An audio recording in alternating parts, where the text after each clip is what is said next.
Blood spread across the black and white tiles of Castellano's diner, the one place in Brooklyn where violence was forbidden for 60 years. Until tonight. A woman lay unconscious, struck down by a predator, while an entire room watched in cowardly silence. Then Lucien Moretti, the city's most feared crime boss, walked through the door and saw what they'd allowed to happen. What followed would ignite a war between empires, shatter every rule, and prove that some people are worth burning the entire world down for. Drop a comment with your city so I can see how far this story travels. Let's begin.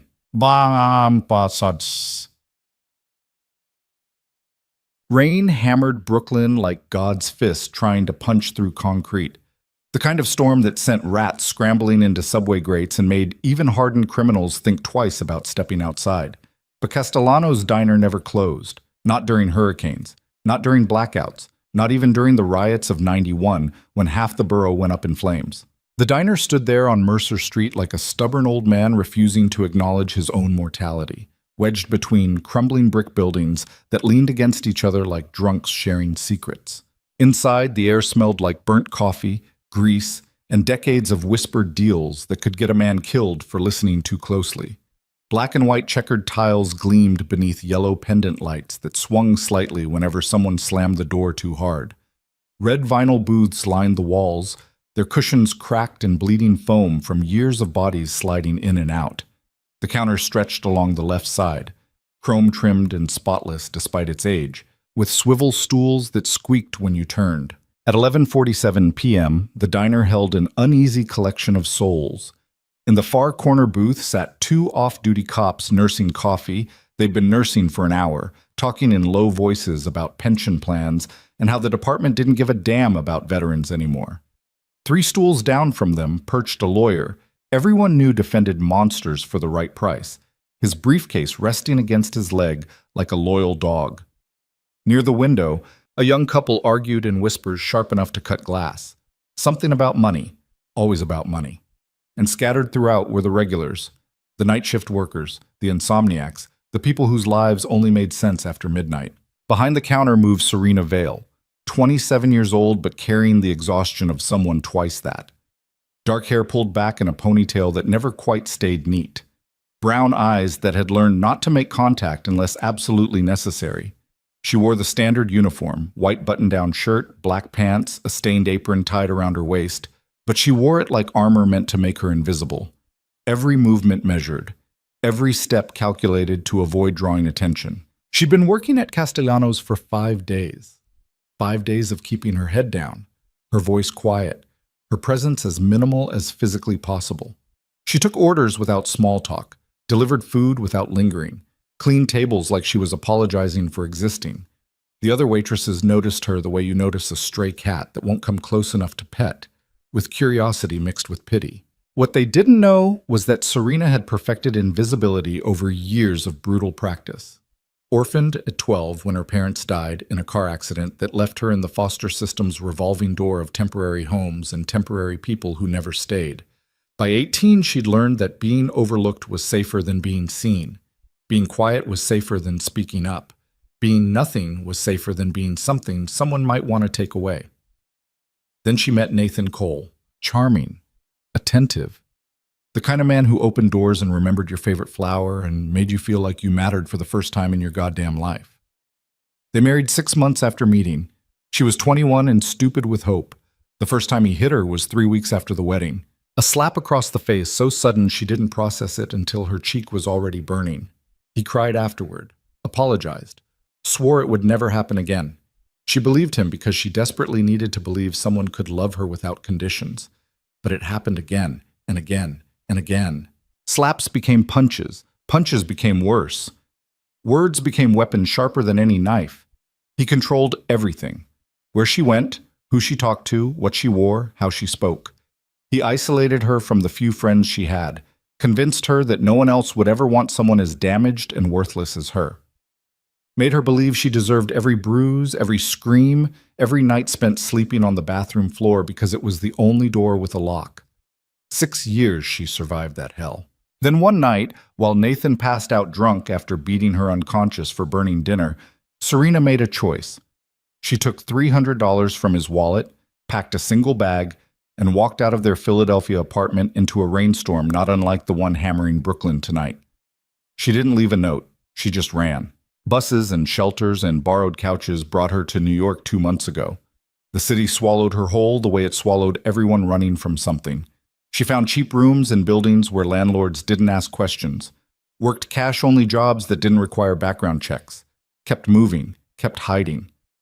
Until she found Castellanos. The owner, an aging Italian man named Sal Castellano, whose grandfather built the place in 1962, hired her on the spot. Didn't ask for references. Didn't care that she couldn't provide a social security number right away. Just looked at her the way you look at someone who's drowning and said, "You start tomorrow." So here she was, 5 days in, trying desperately to blend into the background of a place where blending in was survival. She was refilling coffee for the cops when the door opened. Damian Knox walked in like he owned the oxygen everyone was breathing. Mid-30s.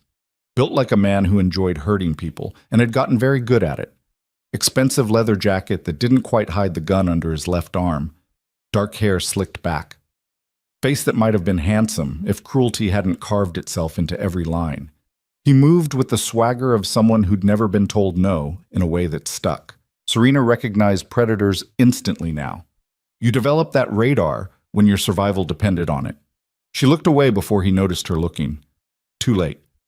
Damian slid into a booth near the back, his eyes already locked on her like a wolf spotting something wounded limping through the forest. He didn't bother looking at the menu. Just watched Serena move between tables, his attention heavy enough to feel from across the room. The diner got quieter. That's how these things worked in places like Castellanos. People who knew how to read rooms understood immediately that someone dangerous had entered. The off-duty cops suddenly became very interested in their coffee. The lawyer's hand drifted toward his briefcase. Even the arguing couple stopped mid-sentence. Everyone understood the unspoken rule that had kept Castellanos neutral ground for over 60 years.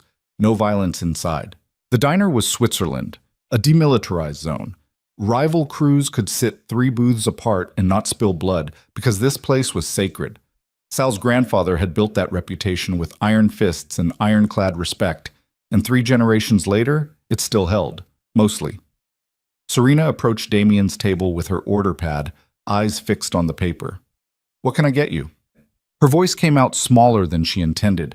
She hated that. Hated how fear leaked through no matter how hard she tried to seal it inside. "Coffee," Damian said. Then, after a pause designed to make her uncomfortable, "And your name?" "Coffee." "Got it." She turned to leave. His hand shot out and grabbed her wrist.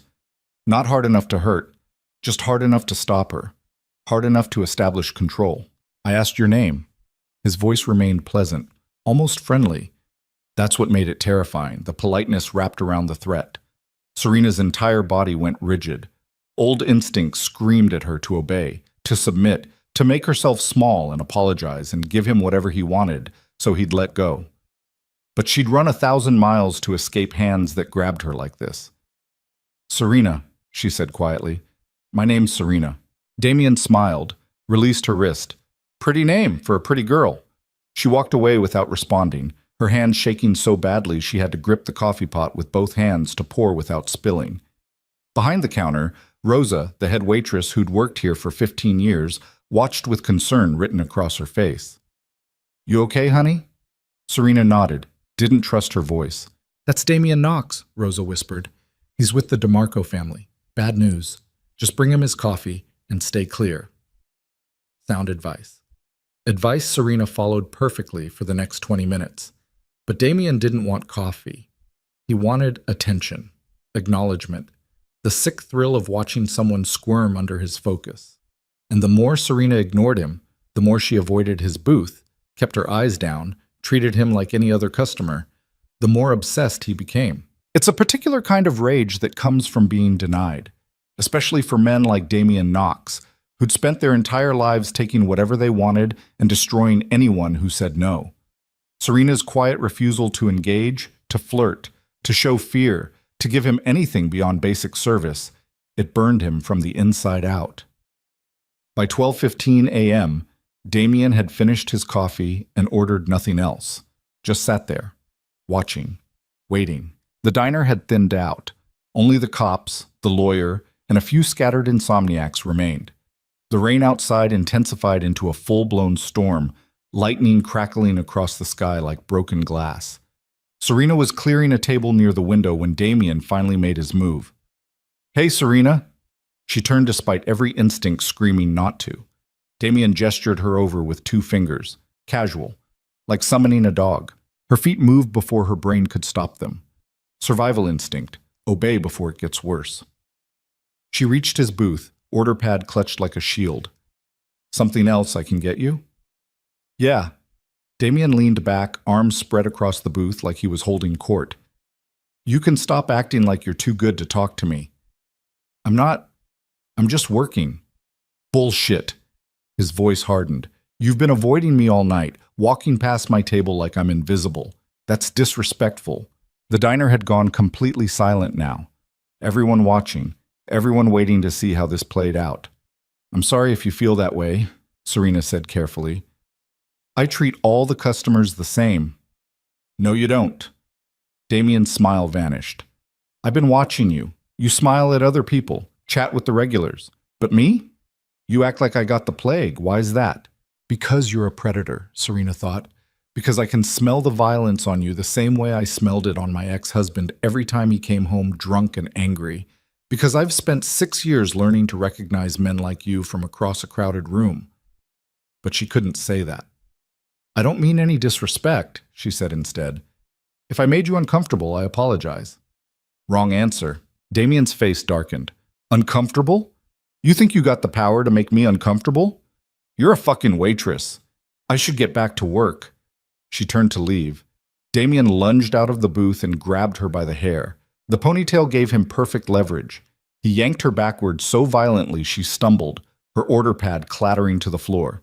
Serena's hands flew up instinctively, not to fight back, but to protect her face from the blow she knew was coming. "You think you can walk away from me?" Damien snarled. The entire diner exploded into frozen silence, the kind of silence that happens right before something terrible and irreversible. One of the cops half rose from his booth. "Hey man, take it easy." Damien's free hand went to the gun under his jacket. Didn't pull it, just rested his palm on the grip, a clear message. The cop sat back down. And that's when Serena understood with crushing clarity that no one was coming to help her. These people, the cops, the lawyer, the regulars who'd smiled at her all week, they would watch her suffer and do absolutely nothing because intervening meant consequences they weren't willing to face. She was alone, just like always. "Please," Serena whispered, "let go." "Say you're sorry." Damien's grip tightened in her hair. "Say it like you fucking mean it." "I'm sorry." Louder. "I'm sorry." "That's better." Damien leaned close enough that she could smell whiskey on his breath. "See how easy that was? All you had to do was show some goddamn respect." Then he shoved her. Not hard, just enough to make his point. Serena stumbled but caught herself on the edge of a table. She should have stayed quiet, should have let it end there. But something inside her, something that had survived Nathan Cole's fists in Philadelphia's streets and every foster home that taught her she was disposable, that something finally broke. Serena straightened, looked Damien directly in the eyes, and spoke in a voice that didn't shake. "Don't touch me again." The diner held its breath. Damien's expression shifted through several emotions: surprise, disbelief, and finally, pure rage. "What did you just say to me?" Serena knew she'd made a terrible mistake, could see it in his eyes, in the way his whole body tensed like a spring coiling before release. But she couldn't take the words back now, couldn't unsay them, couldn't return to being invisible and silent and swallowing her dignity just to survive another shift. "I said don't touch me." Her voice cracked but held. "I don't care who you are. You don't put your hands on me." For a moment, Damien just stared at her. Then he laughed. It wasn't a pleasant sound.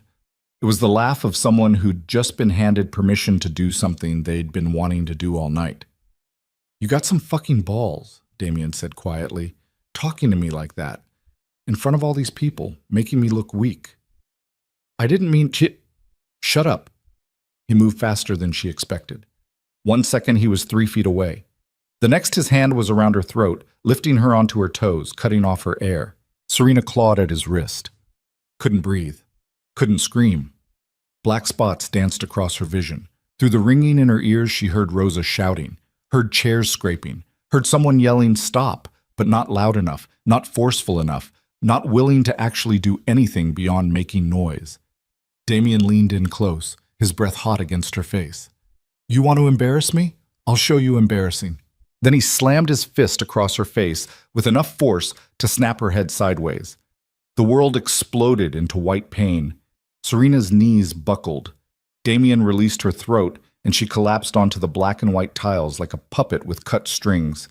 Her head cracked against the floor hard enough to bounce. Blood filled her mouth, copper and warm and overwhelming. She tried to push herself up. Couldn't. Her arms wouldn't work. Her vision blurred. Sounds became distant and underwater.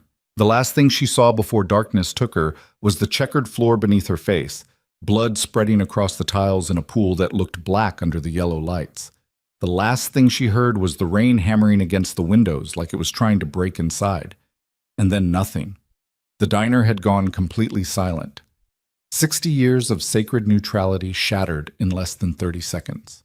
Damien stood over Serena's unconscious body, breathing hard, his knuckles split and bleeding. He looked around the diner, at the cops who wouldn't meet his eyes, at Rosa frozen behind the counter, at the lawyer who'd suddenly become very interested in his briefcase.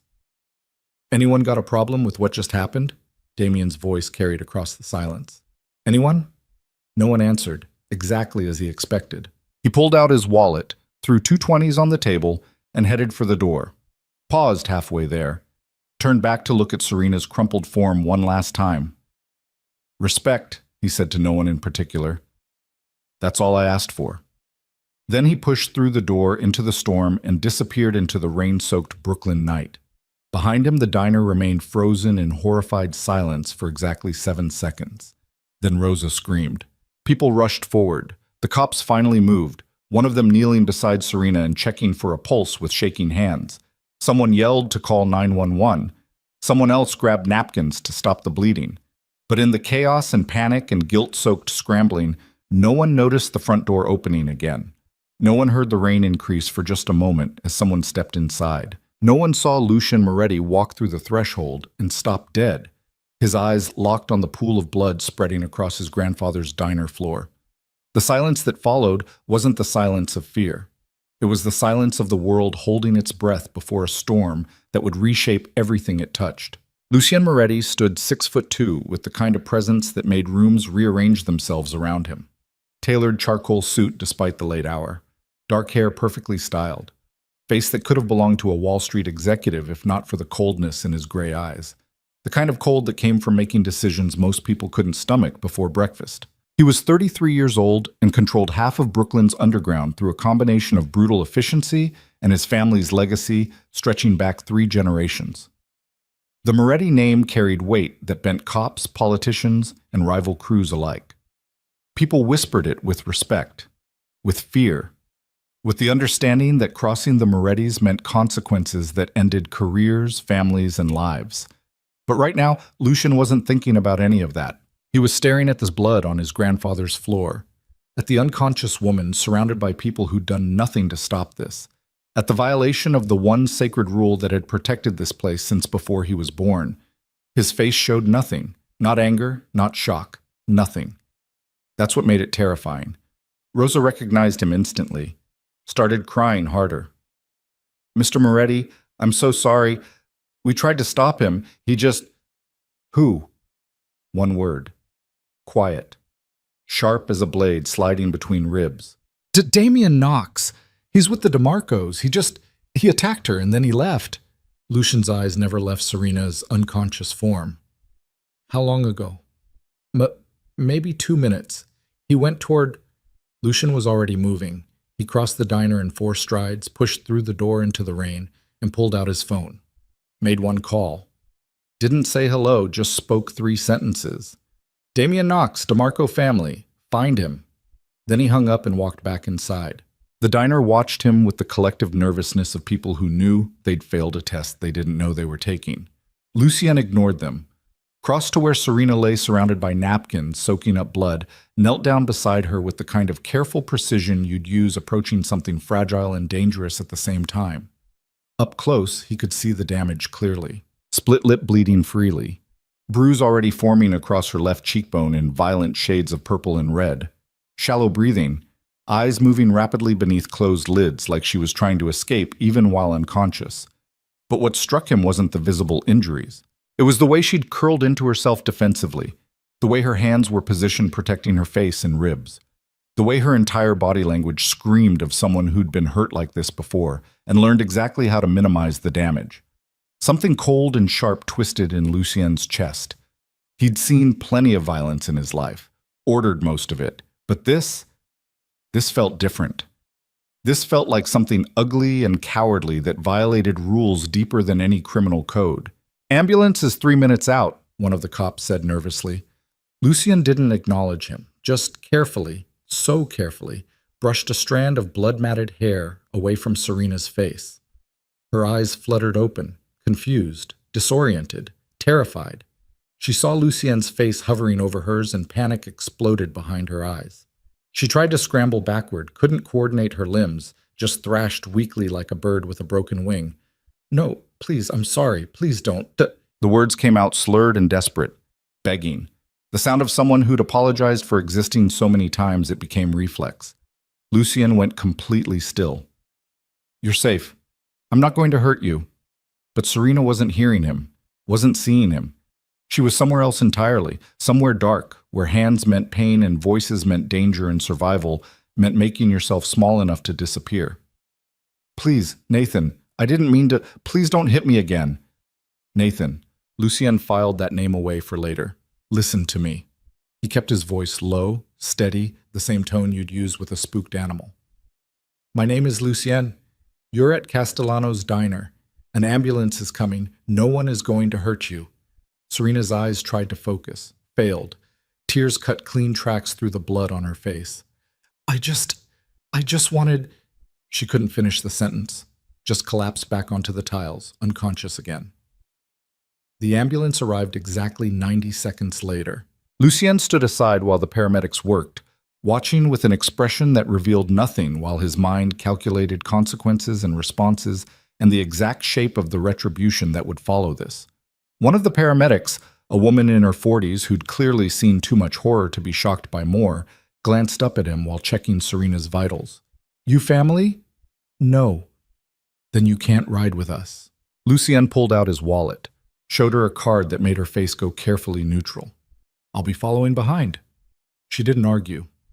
They loaded Serena onto a stretcher with practiced efficiency, strapping her down and hooking up an IV while calling vital signs to each other in medical shorthand. Lucien watched it all with the focus of someone memorizing details for later use. As they wheeled her toward the door, Rosa approached Lucien nervously. "Mr. Moretti, I'm so sorry this happened. Your grandfather, if he knew someone broke the rules..." "My grandfather is dead," Lucien said flatly. "The rules died with him." He followed the ambulance into the storm, rain soaking through his expensive suit while his mind was already 3 steps ahead, calculating angles, preparing responses, building the framework of what would come next. Because Damien Knox had made a critical mistake tonight. He'd spilled blood in Castellano's diner, and Lucien Moretti was about to teach everyone what happened when you broke sacred ground. The hospital smelled like disinfectant and desperation. Lucien sat in a plastic chair outside the emergency room, water from his soaked suit pooling on the linoleum beneath his feet. 2:30 a.m. and the place buzzed with the usual late-night chaos. Gunshot wounds, overdoses, domestic violence cases wheeled past on gurneys while exhausted nurses moved between rooms like ghosts on an assembly line of human suffering. He didn't move. Didn't check his phone despite it vibrating every 30 seconds. Just sat there with his hands clasped between his knees, staring at nothing while his mind worked through the mathematics of retribution. 20 minutes later, a doctor emerged. Young, Indian, tired eyes behind wire-rimmed glasses. "You're here for Serena Vale?" Lucien stood. "How is she?" Not a question. A demand. The doctor hesitated, clearly trying to figure out Lucien's relationship to the patient and whether sharing information violated some privacy law he'd get sued over later. Then he looked at Lucien's face, really looked, and decided some rules weren't worth dying over. Concussion, fractured cheekbone, Split lip requiring 4 stitches, severe bruising to the throat consistent with strangulation. She's stable, but we're keeping her overnight for observation. He paused. This wasn't an accident. No. Does she have family we should contact? No. The doctor waited for elaboration, received none, shifted uncomfortably. The police will want to speak with her when she wakes up. They can wait. Lucien's tone suggested this wasn't negotiable. Sir, I don't think you understand. I understand perfectly. Lucien pulled out his wallet again, removed a different card this time. Business card. Heavy stock. Simple black text on white background with a phone number and nothing else. He handed it to the doctor. If anyone asks questions about her condition, you call this number first, understand? The doctor looked at the card. His face went carefully blank. Understood. What room? 314, but visiting hours... Lucien was already walking away. He found the room easily enough. Private. Quiet. The kind you got when someone made a phone call and hospital administrators suddenly remembered they valued their funding sources. Inside, Serena lay in the adjustable bed, hooked up to monitors that beeped softly in the darkness. An IV drip fed clear liquid into her left arm. Her face had been cleaned of blood, revealing the full extent of the damage, swollen, discolored, a roadmap of violence written in bruises. She was awake, staring at the ceiling with the 1,000-yard stare of someone whose body was present but mind had fled somewhere safer. She didn't acknowledge Lucien when he entered, didn't move, just kept breathing in shallow, measured breaths like she was rationing oxygen. Lucien pulled the visitor's chair closer to the bed, sat down, waited. 30 seconds of silence stretched between them.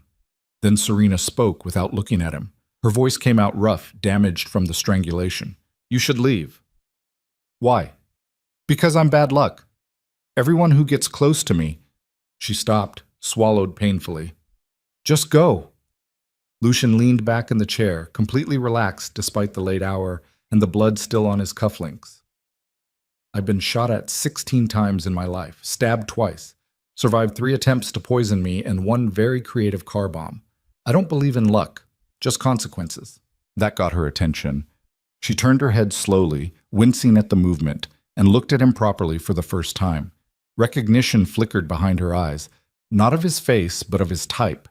Dangerous, powerful. The kind of man who made problems disappear. Who are you? Not really asking. More like confirming a suspicion. Lucien Moretti. Understanding washed over her features. Even someone as disconnected from Brooklyn's underworld as Serena had heard that name, had heard the stories. The Moretti family didn't just run businesses, they ran entire neighborhoods, controlled shipping routes, construction contracts, union votes. Police commissioners returned their calls. Judges remembered their campaign contributions. Fear should have followed that understanding. Instead, Serena just looked tired. Then you definitely should leave. I can't afford enemies like the ones you have. You already have them. Damien Knox made sure of that. She flinched at the name, closed her eyes. I should have kept my mouth shut. Should have just... Her voice cracked. I know how to survive men like him. I've done it before. I got tired of swallowing it. Swallowing what? Everything. The fear. The humiliation.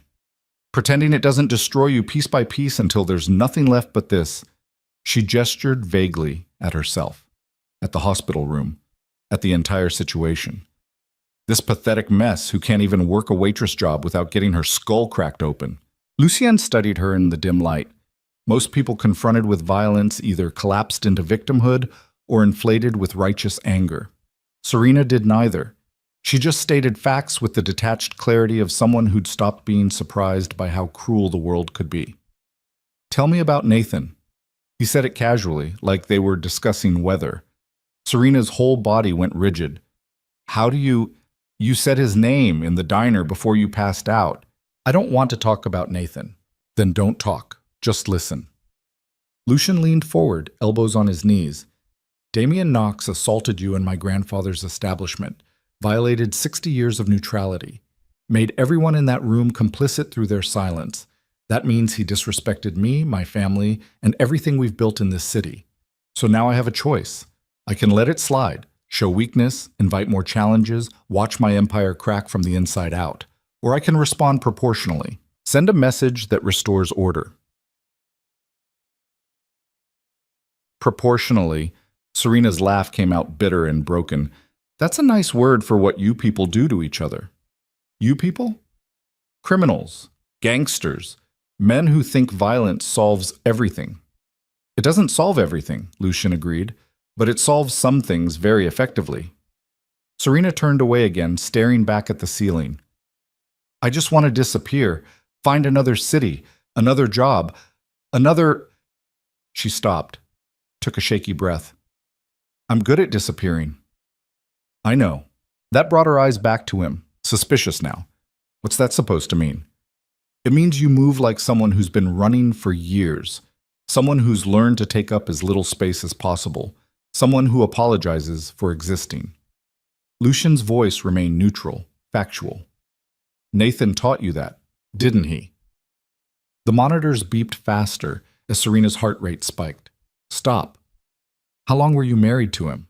I said stop. 6 years, 7? Long enough that you started believing everything he told you about yourself. That you were worthless, damaged, that no one else would ever... Shut up! Serena tried to sit up, gasped in pain, fell back against the pillows. Tears cut down her face. You don't know anything about me, about what I survived. You don't get to analyze me like I'm some broken thing you can fix. Lucienne didn't react to the outburst, just waited while she cried, harsh, angry sobs that shook her whole frame and made the monitors scream warnings about elevated vitals. A nurse poked her head in, saw Lucienne, and quietly backed out. When Serena finally ran out of tears, her voice came out raw and defeated.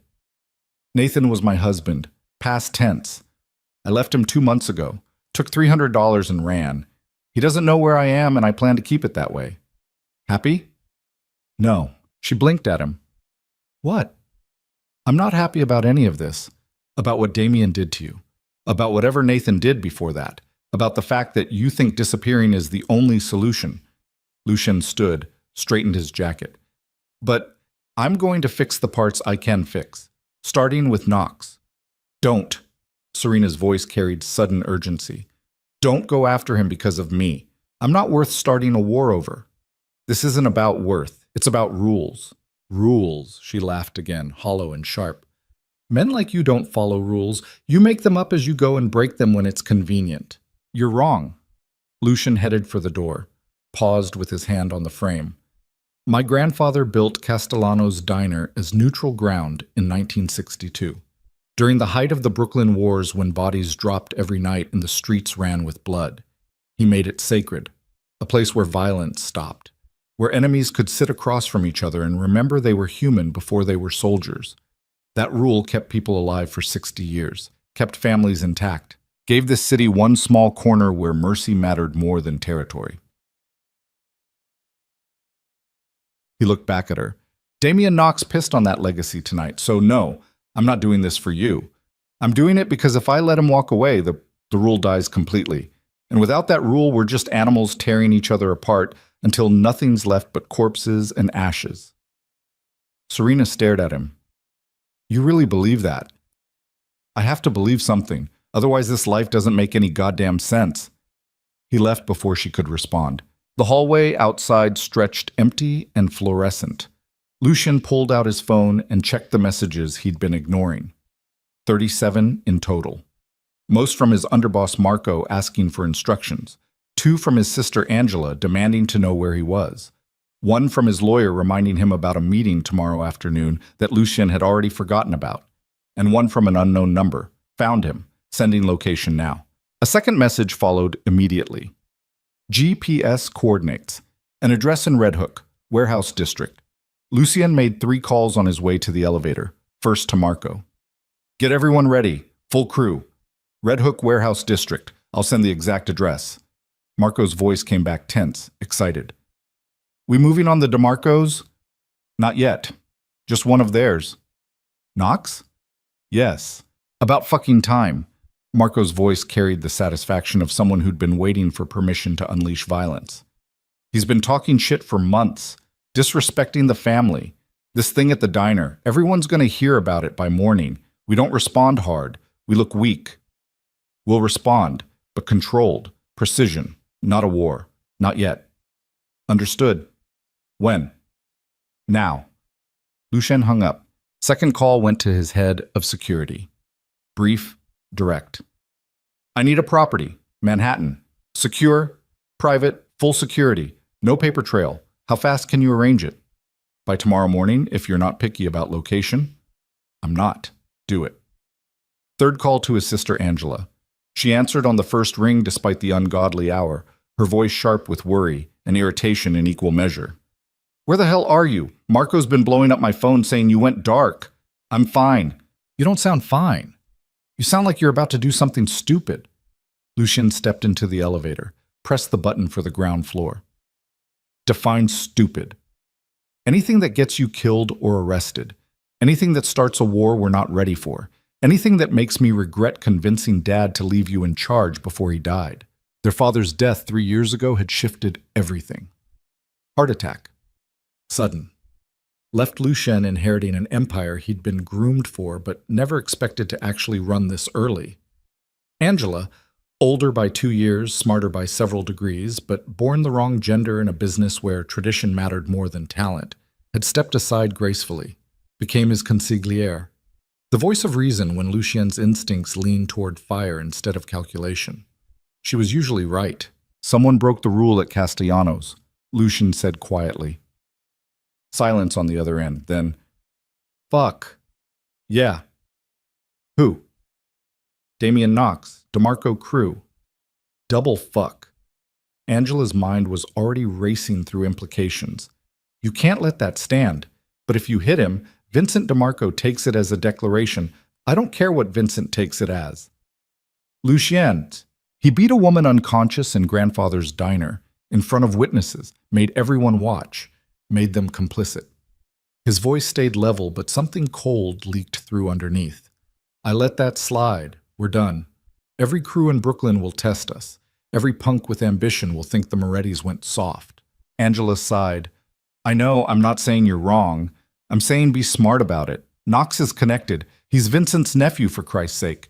You touch him, you better kill him. And even then, I'm not killing him tonight. That surprised her into silence. I'm sending a message, Lucien continued, clear enough that everyone understands the price of disrespect. Vague enough that Vincent can't justify open war. Something that restores the balance without tipping the whole city into chaos. And what message is that? The elevator doors opened. Lucien stepped into the lobby where rain still hammered against the windows like it wanted inside. That Castellanos diner is sacred ground, and sacred ground has guardians. He hung up before Angela could argue. Outside, his car waited.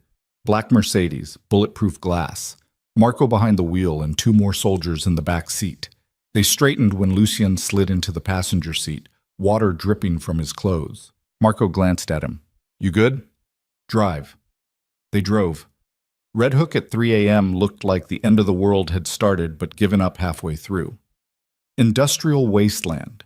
Abandoned warehouses with broken windows like missing teeth. Shipping containers stacked like rusted tombs. The kind of place where people went when they wanted to do things that couldn't happen in daylight. The address led them to a warehouse at the edge of the waterfront.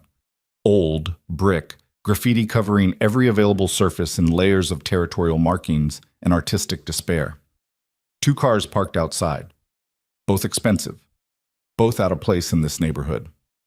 Marco killed the engine 3 blocks away.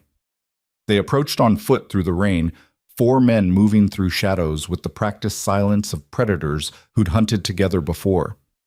Inside the warehouse, voices echoed. Lucien paused outside a side entrance, listening. Damian Knox's voice carried clearly, loud, drunk, telling some story about the diner to an audience that laughed at the right moments, bragging, making himself the hero of his own narrative. Marco looked at Lucien, waiting for the signal. Lucien pulled out his phone, sent a text. 30 seconds later, the warehouse's front entrance exploded inward with a crash of splintering wood, and the rest of his crew poured inside. 8 men armed with baseball bats and tire irons and controlled fury.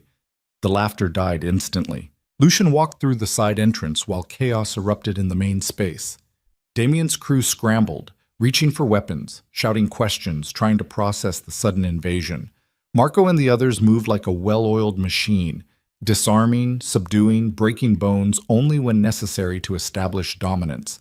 It was over in 90 seconds. Damien Knox found himself on his knees in the center of the warehouse floor, surrounded by Lucien's men while his own crew lay groaning in various states of consciousness around him. Blood ran from his nose where someone had hit him with something heavy. His earlier confidence had evaporated, replaced by the dawning realization that he'd miscalculated badly. Lucien approached slowly, hands in his pockets, expression neutral. Damien Knox. Moretti, listen, this is a misunderstanding. Is it? Lucien stopped 3 feet away. Explain the misunderstanding. The diner. That bitch disrespected me. She needed to learn. Marco stepped forward and backhanded Damien so hard his head snapped sideways. Blood and teeth hit the concrete. Try again, Lucien suggested, without calling her a bitch. Damien spat blood. His eyes darted between the men surrounding him, calculating odds and finding nothing good. The waitress, she was rude. I was teaching her manners. I didn't know, I forgot about the rule. You forgot. Yes, I'm sorry. It won't happen again. Lucien crouched down until they were eye level. You're right. It won't. Because you're going to do 3 things. First, you're going to leave New York. Tonight. Permanently. Second, you're going to tell Vincent DeMarco that you violated sacred ground and the Morettis showed mercy by not killing you.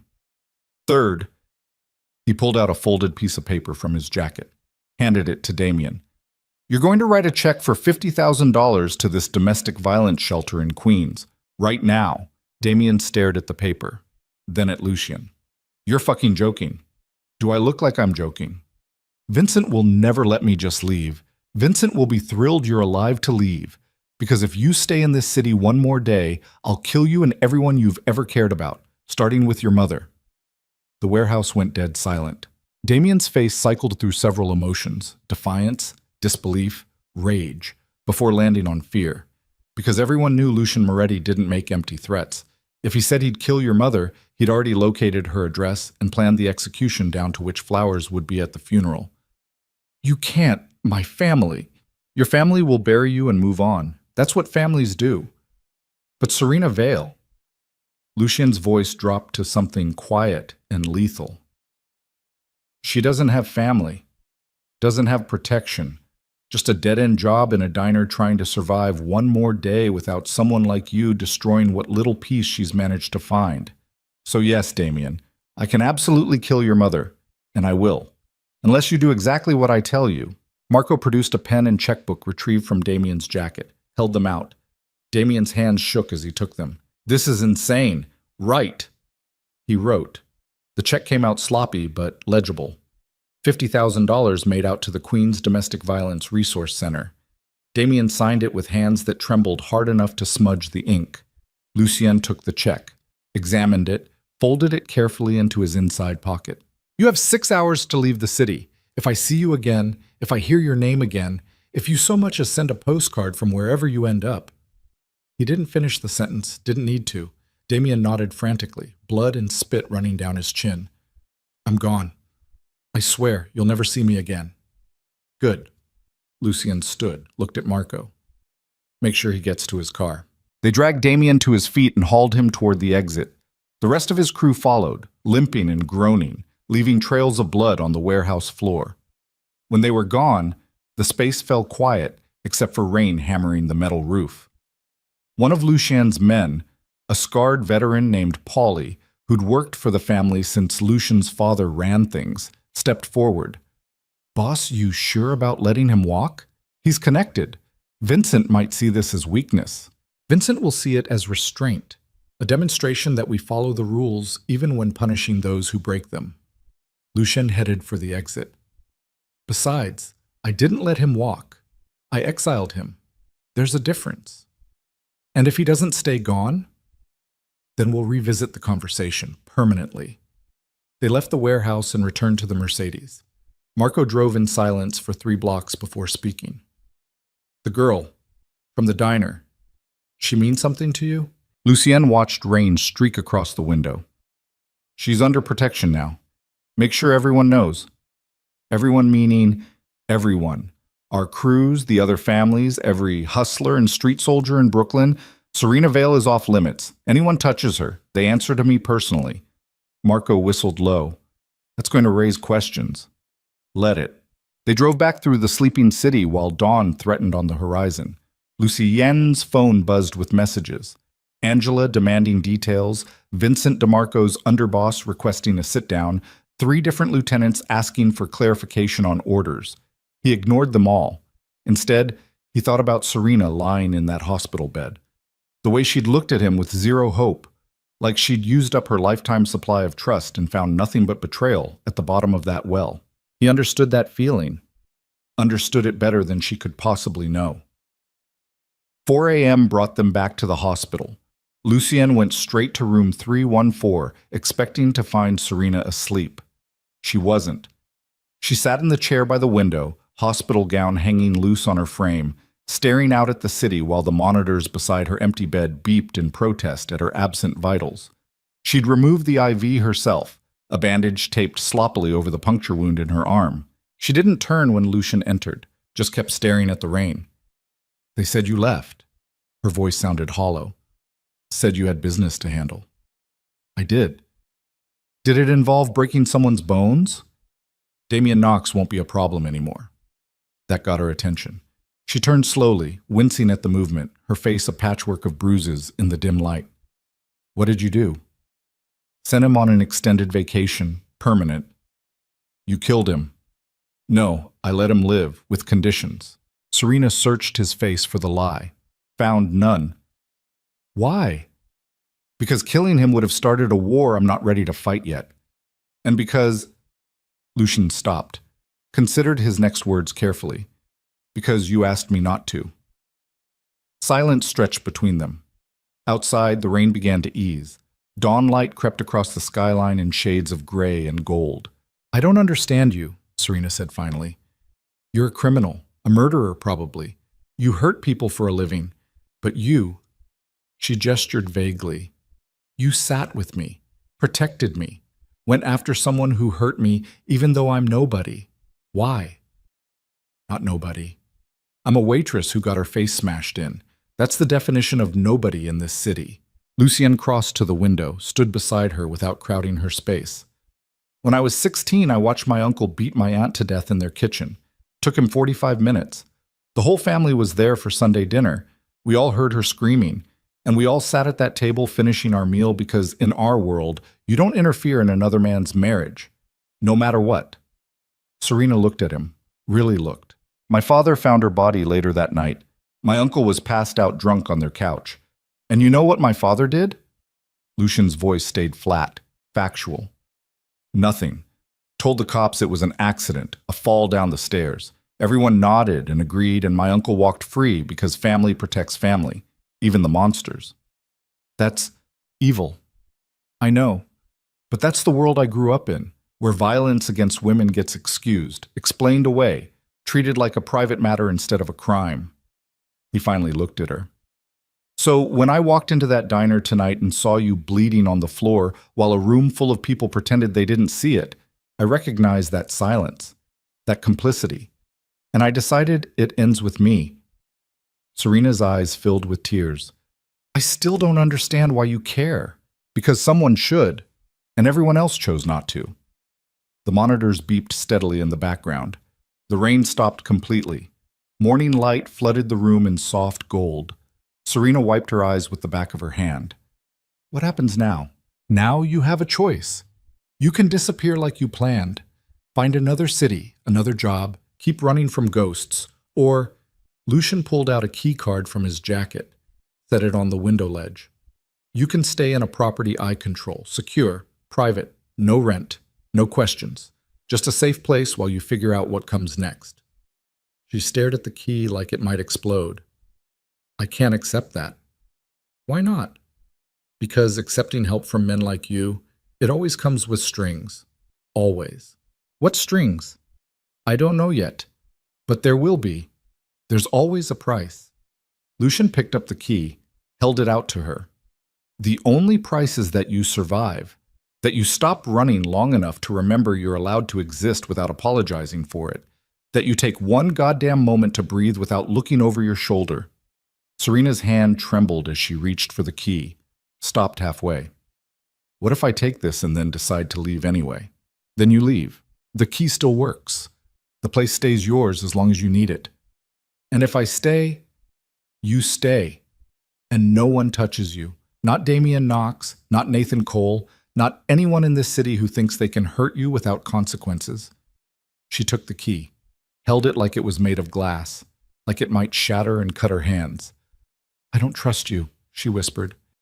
She checked. Good. Don't. Trust is earned, but you can trust that I keep my promises, and I promise you'll be safe in that apartment.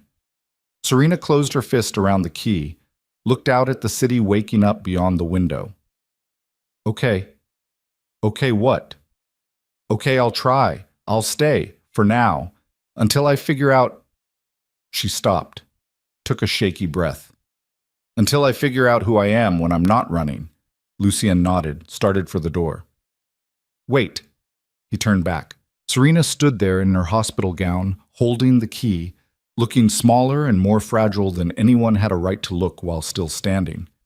But her eyes carried something that hadn't been there before. Not hope exactly, but maybe the faintest possibility that hope could exist again someday. Thank you, she said quietly, for not letting him get away with it. Lucien held her gaze for a long moment. Thank me by surviving. That's all I want. He left before she could see the lie in that statement, because surviving wasn't all he wanted anymore. He wanted her safe, wanted her healing, wanted her to look at him someday without fear, and that want terrified him more than any bullet or blade ever had, because Lucien Moretti had built his entire life on control, on discipline, on never letting emotion compromise strategy.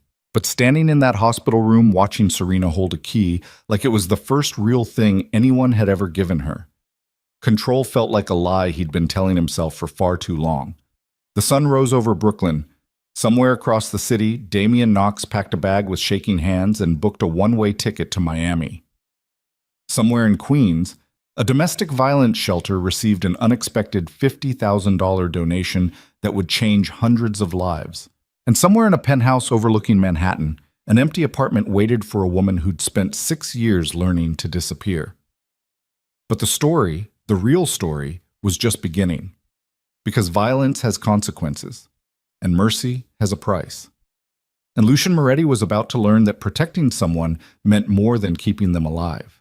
It meant teaching them how to live again, even if that meant tearing down every wall he'd ever built around his own scarred heart. The Manhattan penthouse sat 37 floors above the city, like a fortress built from glass and steel and money that didn't ask questions. Floor-to-ceiling windows overlooked Central Park to the north and the glittering chaos of Midtown to the south.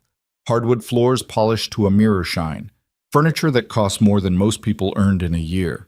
Everything clean, modern, impersonal, the kind of place designed for people who valued security over warmth. Serena stood in the middle of the living room 3 days after leaving the hospital, holding a single duffel bag containing everything she owned, and felt like an intruder in someone else's life. The bruises on her face had deepened into spectacular shades of purple and yellow. The stitches in her lip pulled when she talked. Her ribs ached with every breath. But the physical damage was healing faster than the psychological wreckage that came with it. She'd spent the first night sitting on the edge of the king-sized bed, fully clothed, watching the door, waiting for it to open, waiting for Lucien to walk in and explain what he really wanted, what price she'd actually have to pay for safety. The door never opened. The second night, she managed 4 hours of sleep interrupted by nightmares where Damien's face morphed into Nathan's and back again, both of them laughing while she bled on checkered tiles that stretched to infinity. By the third day, she'd started to believe, cautiously, tentatively, that maybe Lucien had meant what he said.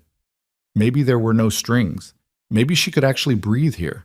The thought terrified her more than any threat ever had. Because hope was dangerous. Hope made you vulnerable. Hope set you up for the fall that would hurt worse than any fist. Her phone buzzed. Unknown number. Her stomach clenched instinctively. Then she saw the message. Security delivered groceries. Fridges stocked. Don't worry about paying me back. L. No demand, no expectation, just information.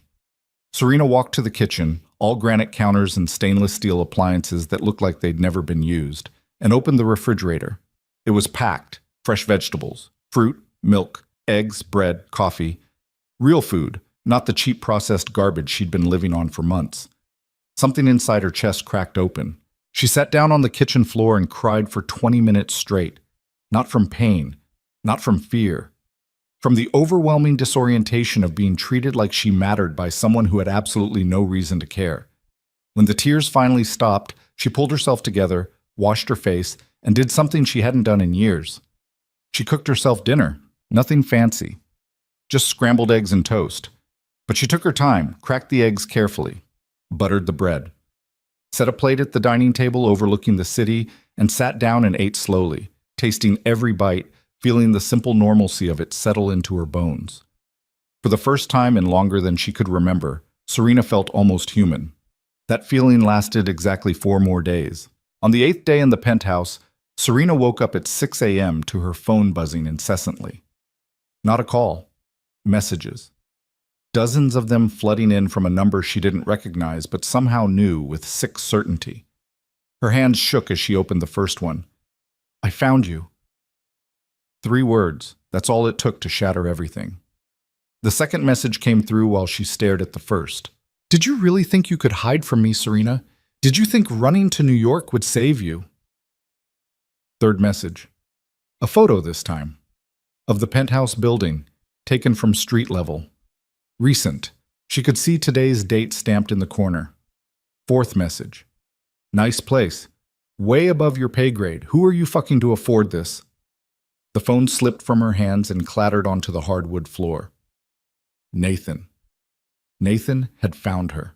Panic slammed into Serena like a freight train. Her breath came in short, sharp gasps that wouldn't fill her lungs. Black spots danced across her vision. The room spun. How? How did he find her? She'd been so careful. No social media, no contact with anyone from Philadelphia, cash-only transactions. Burner phone. Then she remembered. The online order. 2 days ago, she'd ordered books from a website using an old email account, an account she'd shared with Nathan during their marriage, an account that still had their old shared credit card attached, an account that auto-populated her new delivery address. 1 moment of carelessness. That's all it took. Her phone buzzed again. She scrambled to pick it up with hands that wouldn't stop shaking. I'm downstairs. The words punched through her like a bullet. No. No, no, no. This couldn't be happening. Not here. Not in the one place she'd started to feel safe. Serena ran to the window and looked down 37 floors to the street below. Couldn't see details from this height, just cars and people moving like ants. Any one of them could be Nathan. Her phone buzzed. Building security is tight. Impressive. But I've got time. I can wait. Or you could just come down and we can talk like adults. Your choice, baby. Baby. He used to call her that. Before the hitting started, before the screaming, before the nights when she'd lock herself in the bathroom and pray he'd pass out before breaking down the door. Another message. Or maybe I'll just introduce myself to your new boyfriend, Lucien Moretti, right? That's whose place this is. I did my research. Powerful guy. Dangerous guy.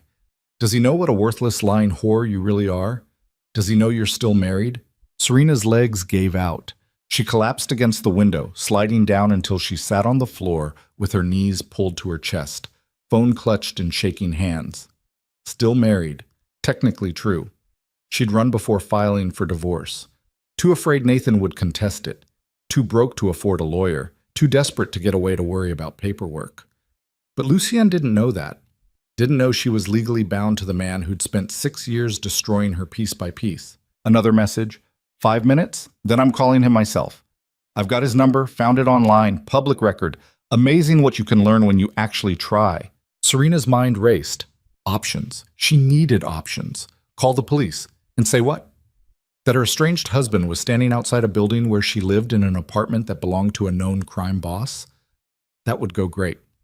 Call Lucien and admit she'd lied by omission about her marriage? Admit she'd brought this danger right to his doorstep? Or just run. Again. Always running. Her phone rang. Actual call this time. Unknown number. She answered before she could stop herself. Nathan. There's my girl.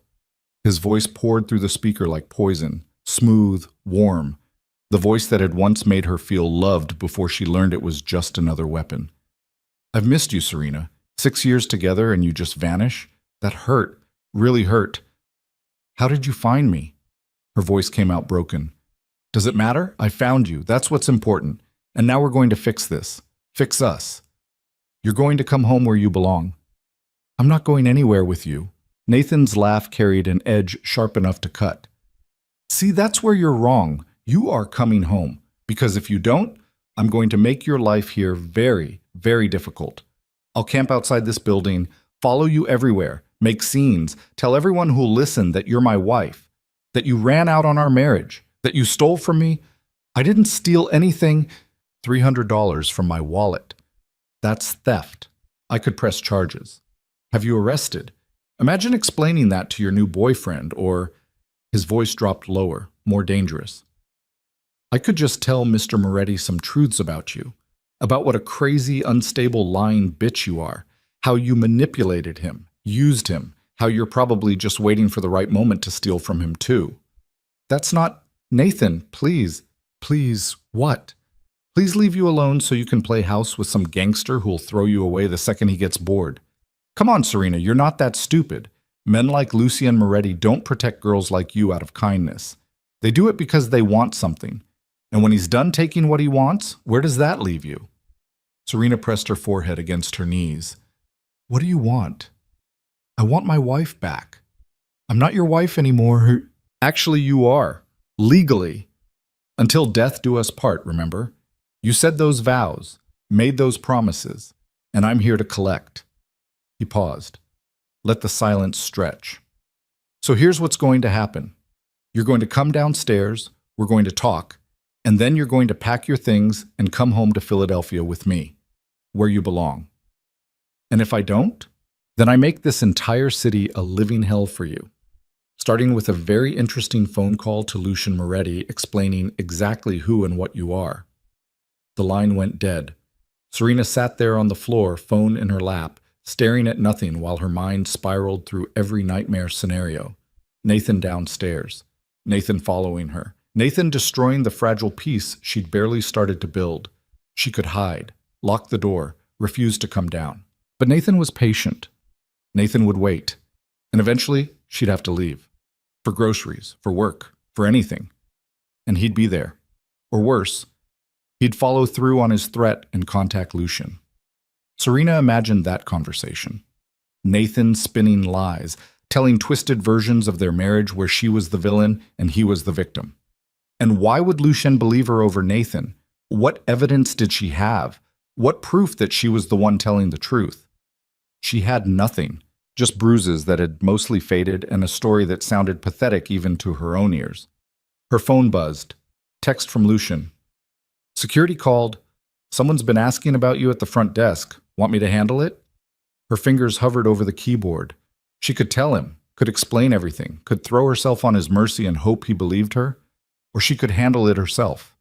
Go downstairs, face Nathan, end this before it destroyed everything. Serena stood on shaking legs, walked to the bathroom, looked at herself in the mirror. The bruises had faded but not disappeared. Evidence of what happened when she stood up to violent men. Evidence of what she could expect if she faced Nathan alone. But what choice did she have? She couldn't let him poison Lucien against her. Couldn't let him destroy the one safe place she'd found in years. Couldn't let him win by hiding. She texted Lucien back. No, it's fine. Just someone from my old life.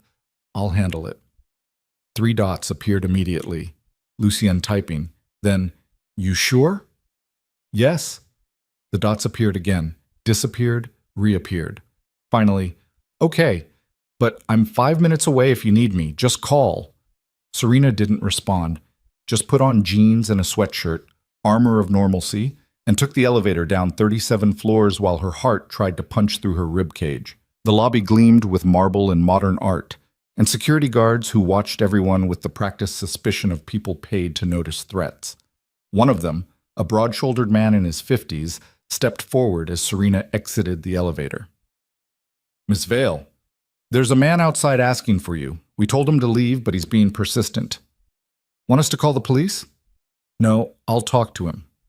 The guard's expression said he thought that was a bad idea, but he stepped aside. Serena walked through the glass doors into the morning sunlight and saw Nathan leaning against a lamppost across the street like he'd been waiting there all night. He looked exactly the same. 6'1", athletic build maintained through obsessive gym routines, brown hair styled perfectly, handsome face that had once made her heart skip, dressed in expensive casual clothes, designer jeans, leather jacket, sunglasses hiding his eyes. He saw her and smiled. That smile had once made her feel special. Now it made her skin crawl. Serena crossed the street on legs that wanted to run in the opposite direction, stopped 10 feet away, far enough that he couldn't grab her without closing distance, close enough that they could talk without shouting. Serena! Nathan pushed off the lamppost, spread his arms like he expected a hug. God, you look terrible. What happened to your face? What do you want, Nathan? I told you, I want you to come home. Philadelphia isn't my home anymore. Because you're living in some crime lord's penthouse now? That's your big plan? Trading one bad situation for another? He took a step closer. She took a step back. His smile tightened. Come on. Don't be like that. I came all this way. Least you can do is have a conversation with me. We're having one. A real conversation, without you looking at me like I'm some kind of monster. You are a monster, Nathan. You beat me. For years. You made me feel worthless. You destroyed every piece of self-respect I had until I couldn't recognize myself anymore. You are exactly the monster I'm looking at you like.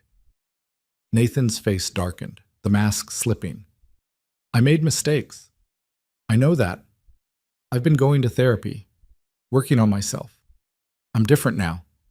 You've had 2 months. 2 months doesn't fix 6 years of abuse. So what, you're just writing me off? Throwing away our marriage without even trying to make it work?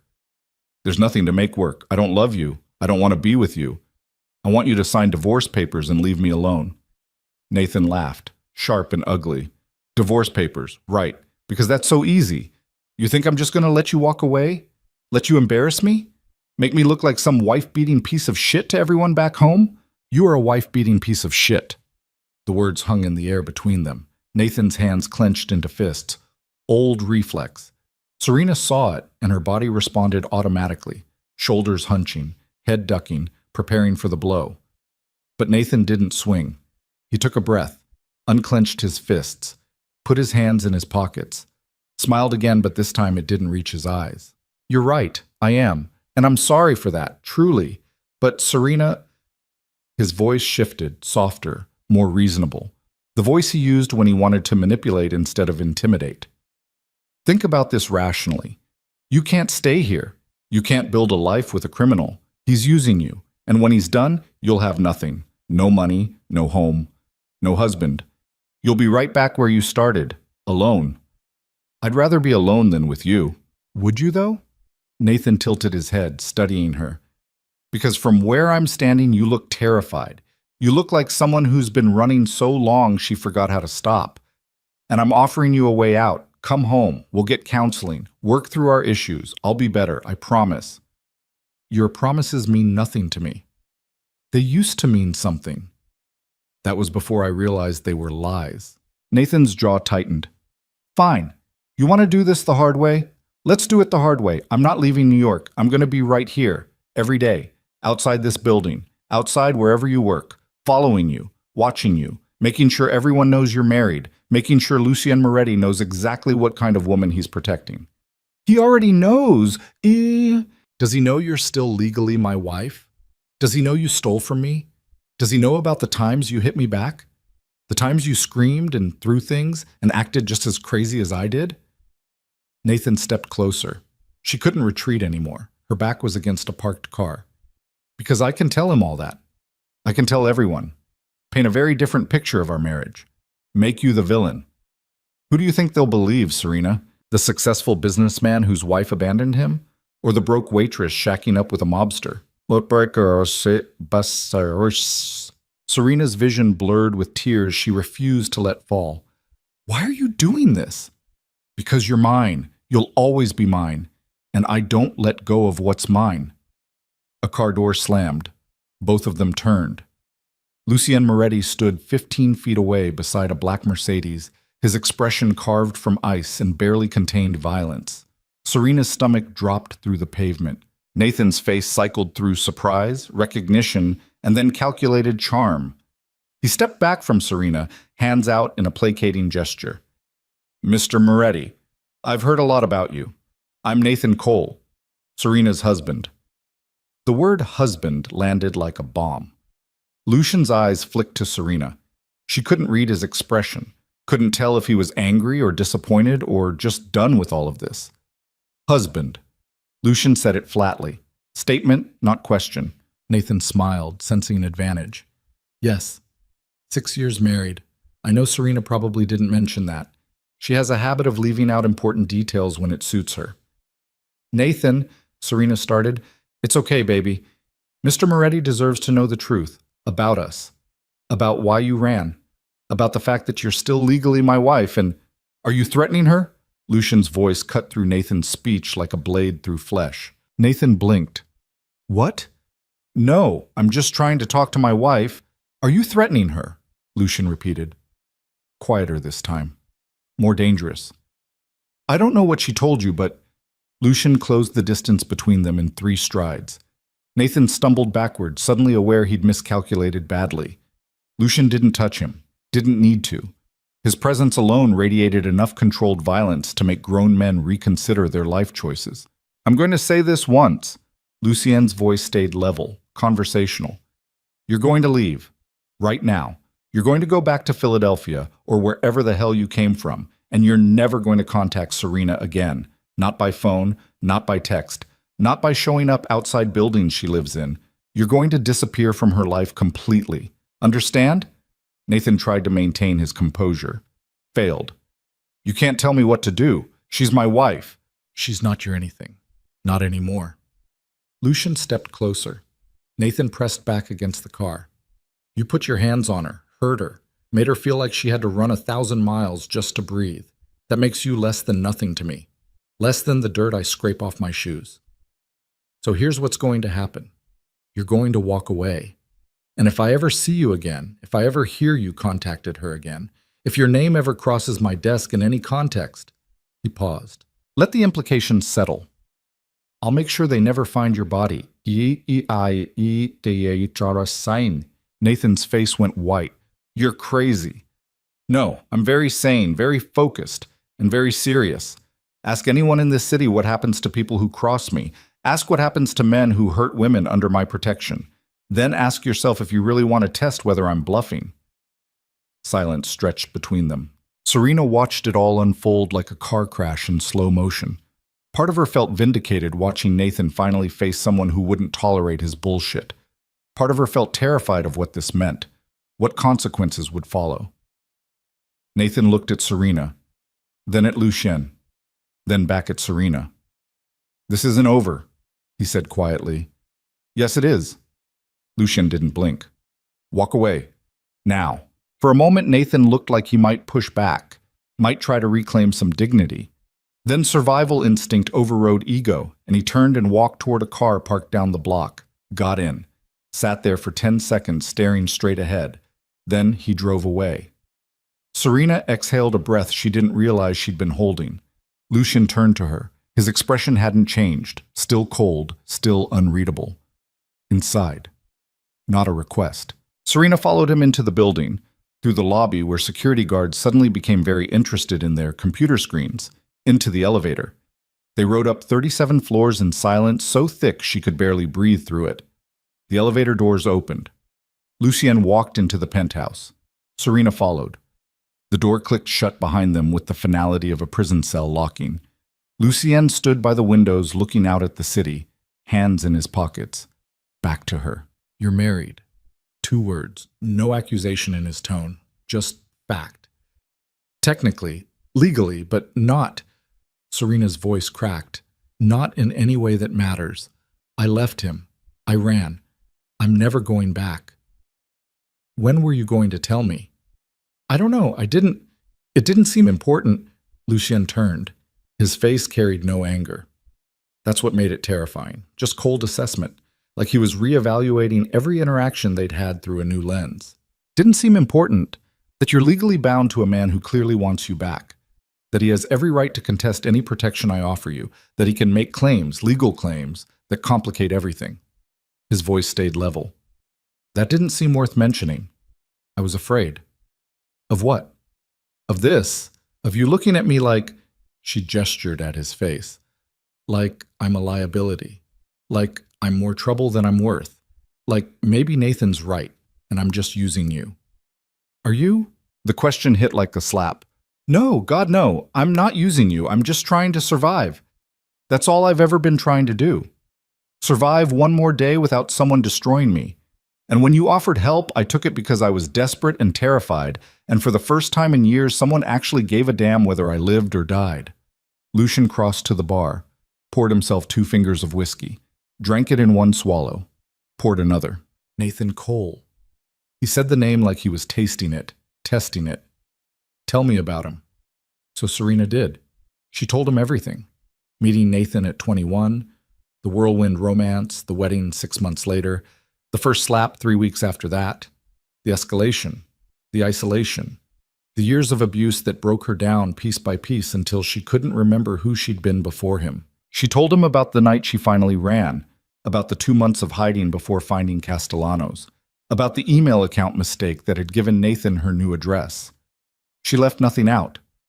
When she finished, Lucien stood silent for a long time, just staring into his glass like it held answers to questions he hadn't asked yet. Why didn't you file for divorce?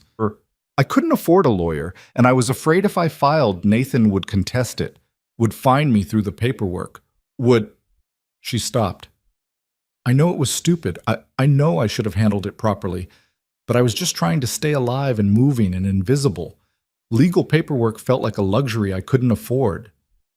Lucien set down his glass. He's not going to leave you alone. I know. Men like Nathan, men who view women as property, they don't just walk away because someone threatens them. They stew, they plan, they come back. I know. So what do you want me to do about it? Serena looked at him, really looked, trying to see past the cold exterior to whatever was underneath. I don't know. I don't know what I'm allowed to ask for. I don't know what you're willing to do. I don't even know why you care enough to... Stop. Lucien crossed to her, stopped 3 feet away, close enough to see the fear in her eyes, far enough not to crowd her. I need you to understand something. When I offered you protection, it wasn't conditional. It wasn't dependent on you being perfect or honest or anything other than alive. You're under my protection. That means Nathan Cole doesn't touch you, doesn't threaten you, doesn't exist in your life anymore. You can't just make him disappear. I can absolutely make him disappear. The certainty in his voice made her blood run cold. I don't want you to kill him. Why not? Because then I become the reason someone died. I become complicit in murder. And I've spent 6 years trying not to become the monster Nathan said I was. Lucien studied her. You think protecting yourself makes you a monster. I think asking you to kill someone for me does. You didn't ask. I offered. It's the same thing. It's really not. Lucien moved to the window, looked down at the city. But fine. I won't kill him. I'll handle it another way. What way? Leave that to me. Lucien. Serena. He turned back. His expression had softened slightly. Not much, but enough. You need to decide something right now. Either you trust me to handle this, or you don't. If you don't, that's fine. I'll arrange somewhere else for you to stay, somewhere Nathan can't find you. Give you money to start over. No strings, no judgment. And if I do trust you, then you stay here. Let me deal with Nathan, and we figure out how to untangle your marriage legally so he has no claim on you anymore. Serena felt tears burning behind her eyes. Why are you doing this? Really? I need to know, because I can't let myself believe someone actually cares if it's not real. I can't survive that kind of hope turning into another lie. Lucien walked over to her, slowly, deliberately, giving her time to move away if she wanted. She didn't. He stopped close enough that she could see the gray flecks in his eyes, close enough to feel the heat coming off him, close enough that if either of them reached out, they'd touch. You want to know why I care?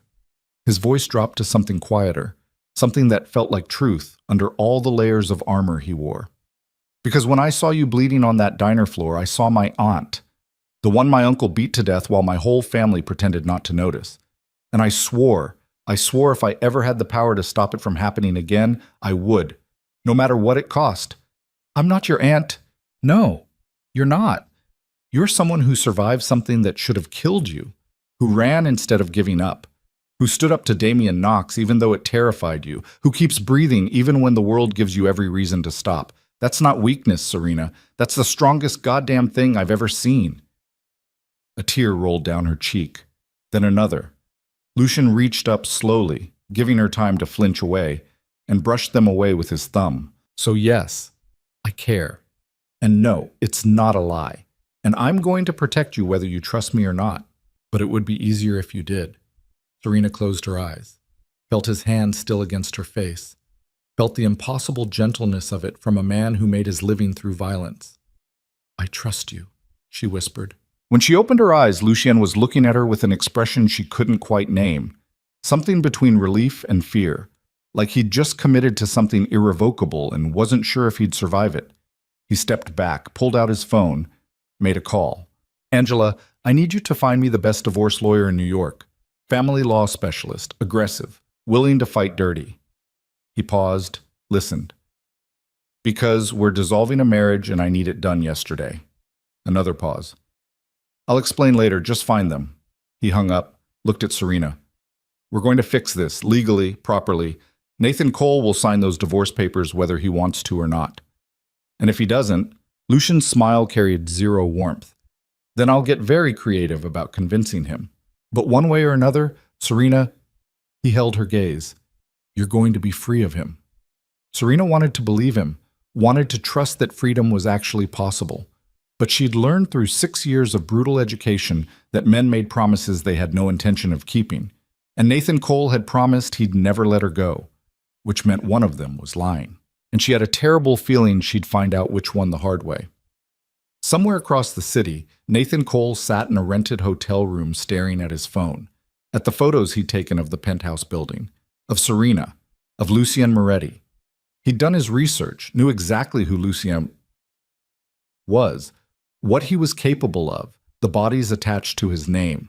But Nathan Cole had spent 6 years conditioning Serena to believe she was worthless, had spent 6 years making her think no one would ever want her, had spent 6 years building her entire identity around being his property, and he'd be damned if some crime boss was going to undo all that work. So he made a phone call. Vincent DeMarco's office. How can I help you? Nathan smiled. Tell Mr. DeMarco I have information about Lucien Moretti he'd find very interesting. Information about a weakness, a vulnerability.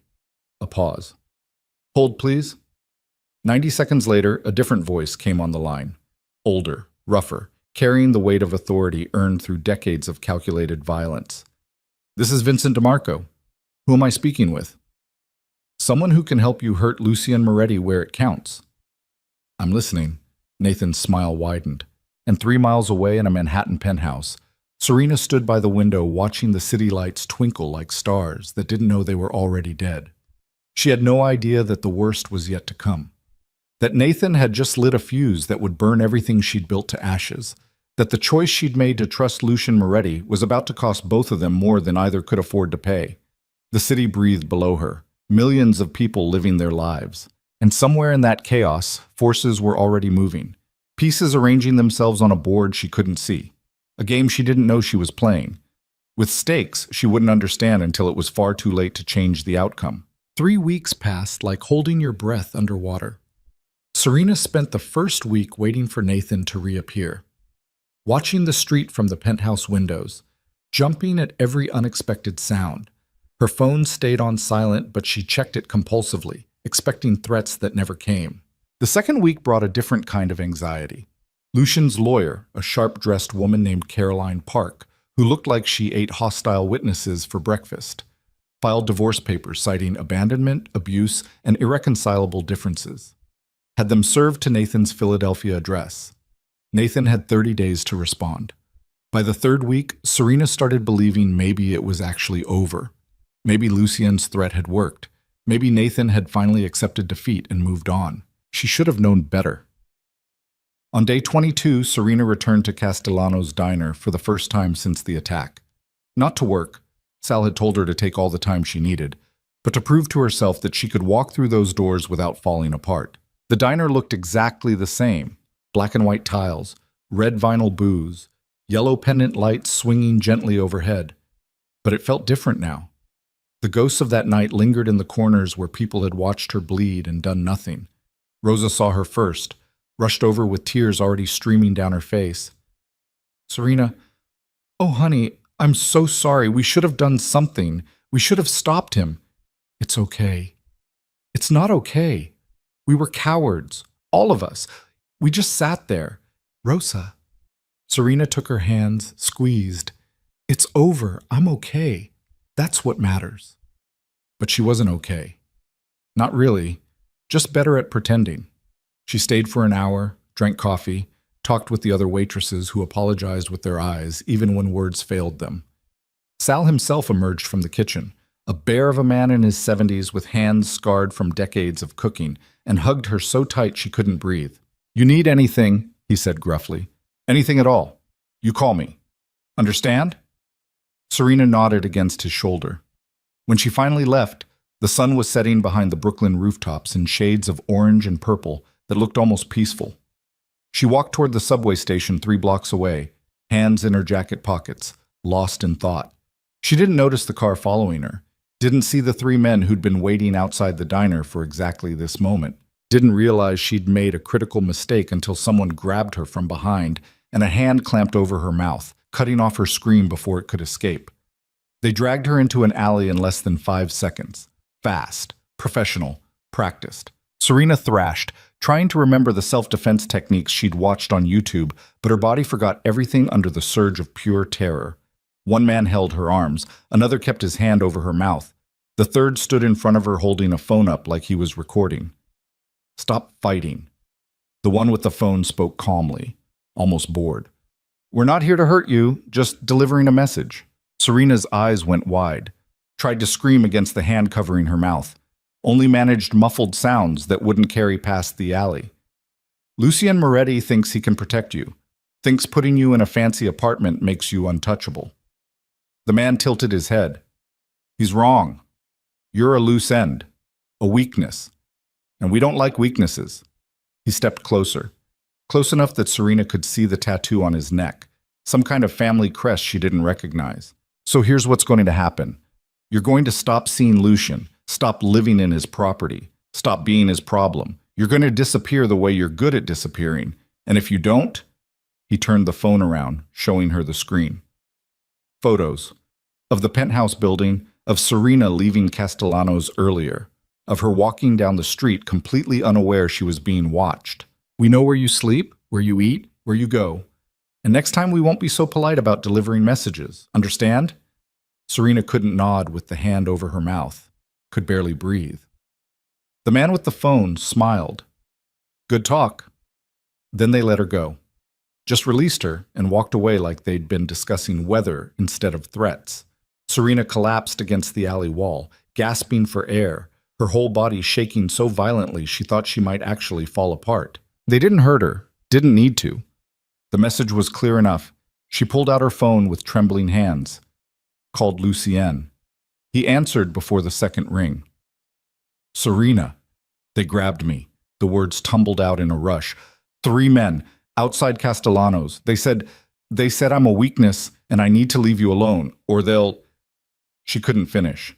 Just sobbed into the phone while pedestrians walked past the alley entrance, oblivious to the girl breaking down 10 feet away. Where are you? Lucien's voice went cold and sharp. She told him. Don't move. I'm coming. He arrived in 7 minutes. The Mercedes screeched to a stop at the alley entrance, and Lucien was out and running before the engine even stopped. He found Serena huddled against the wall, arms wrapped around herself, face streaked with tears and snot and the ugly reality of fear. He knelt beside her, didn't touch her, just positioned himself between her and the street like a human shield. Did they hurt you? She shook her head. Did you see their faces? Yes, one had a tattoo on his neck, some kind of, I don't know, crest or symbol. Lucien's jaw tightened. DeMarco family crest. The name hit Serena like ice water. The same family that Damien Knox belonged to. Yes. Lucien stood, pulled out his phone, made a call. Marco, 3 DeMarco soldiers just grabbed Serena outside Castellanos. I want every camera feed in a 6-block radius. I want their faces, names, addresses, and I want Vincent DeMarco to know I'm coming for a conversation. He paused. No, not tomorrow. Tonight. He hung up, looked down at Serena. Can you stand? She nodded. Let him help her up. Her legs felt like water, but she forced them to hold. This is my fault, she said quietly. I should have stayed in the apartment. Should have been more careful. This is not your fault. This is Vincent DeMarco testing boundaries. Seeing if he can intimidate you into running so I lose face. Lucien's expression could have cut glass. He miscalculated? What are you going to do? End this, one way or another. The drive back to this penthouse happened in silence. Lucien made phone calls in rapid Italian, giving orders, demanding information, his voice carrying the cold authority of someone who'd stopped asking permission years ago. Inside the apartment, Lucien poured himself a drink, downed it, poured another. Serena stood by the window watching her reflection in the glass. They want me gone. Maybe I should just… No. You didn't let me finish, You were going to say you should leave. Disappear. Save me the trouble of protecting you. Lucien set down his glass hard enough that it cracked. The answer is no. This is going to start a war. This already is a war. Has been since Damien Knox broke the rule at Castellanos.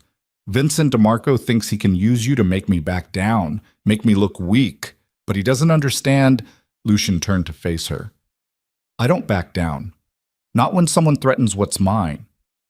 I'm not yours. You're under my protection. That makes you mine. And anyone who touches you is signing their own death warrant. The certainty in his voice should have terrified her. Instead, it sparked something else, something dangerous that had been building for weeks beneath the surface of gratitude and trust.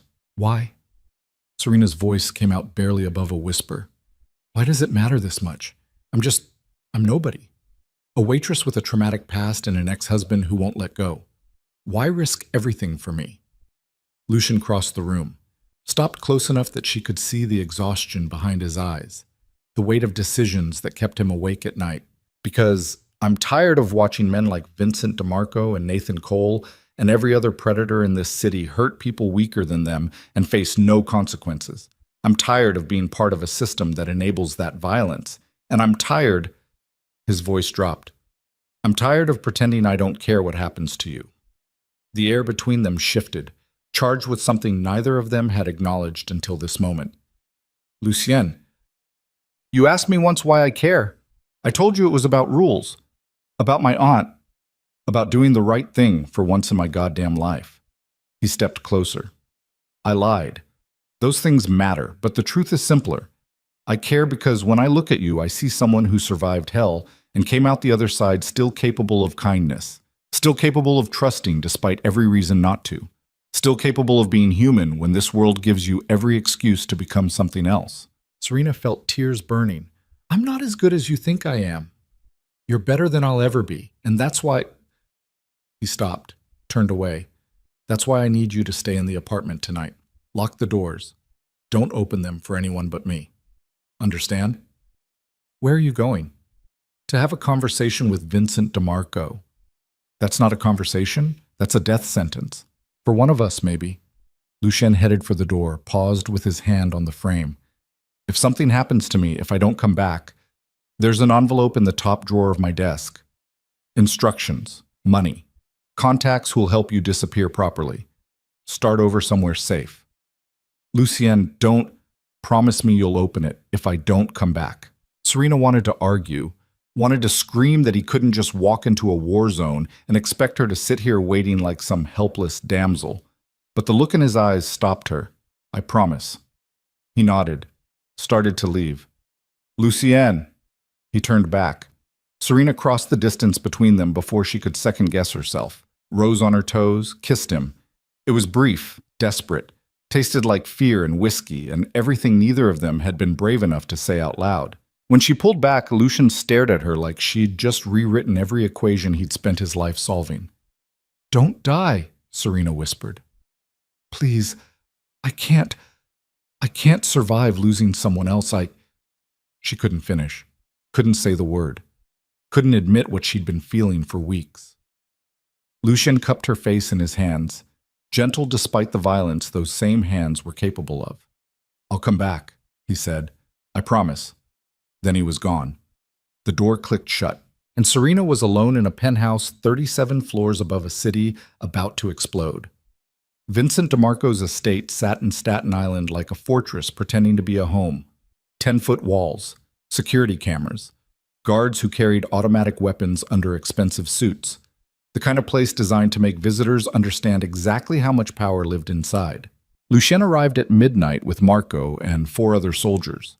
They were stopped at the gate by 2 guards who looked like they bench-pressed small cars for cardio. "Mr. Moretti, we weren't expecting you." "Tell Vincent I'm here to discuss his men putting hands on someone under my protection." The guard spoke into his radio. 30 seconds of tense silence. Then the gate swung open.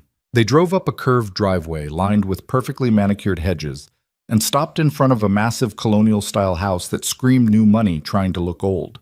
More guards waited at the entrance. They patted down Lucien and his men, confiscated weapons, led them inside. The interior looked like a museum designed by someone who'd never been to one. Marble floors, crystal chandeliers, art that probably cost more than most people's houses. Everything expensive, nothing warm. Vincent DeMarco waited in a study lined with leather-bound books that had never been read. He sat behind a desk the size of a small boat, smoking a cigar, looking exactly like what he was, a man in his 60s who'd spent 4 decades clawing his way to power and had no intention of relinquishing it. Lucien Moretti.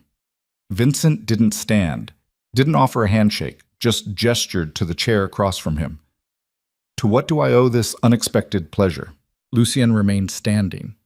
"Your men grabbed Serena Vale outside Castellano's diner tonight, threatened her, told her to stop seeing me or face consequences." Vincent took a long drag on his cigar, exhaled smoke slowly. "I have no idea what you're talking about." "Don't insult my intelligence. They had your family crest tattooed on their necks." "A lot of people have tattoos these days. Doesn't mean they work for me." The lie hung between them, transparent, deliberate. Lucien stepped closer to the desk. Marco and the others fanned out behind him. Vincent's guards tensed but didn't move. "Let me be very clear. Serena Vale is under my protection. That means she's off limits, untouchable. Anyone who threatens her threatens me. Anyone who hurts her starts a war they won't survive. Understand?" Vincent smiled, set down his cigar. "I understand you've gotten attached to some girl, some nobody waitress who probably doesn't even realize she's being used as a pawn in games she can't comprehend. What I don't understand is why you're willing to risk everything for her." "That's my business." "It becomes my business when your weakness affects the balance of power in this city." Vincent leaned back in his chair.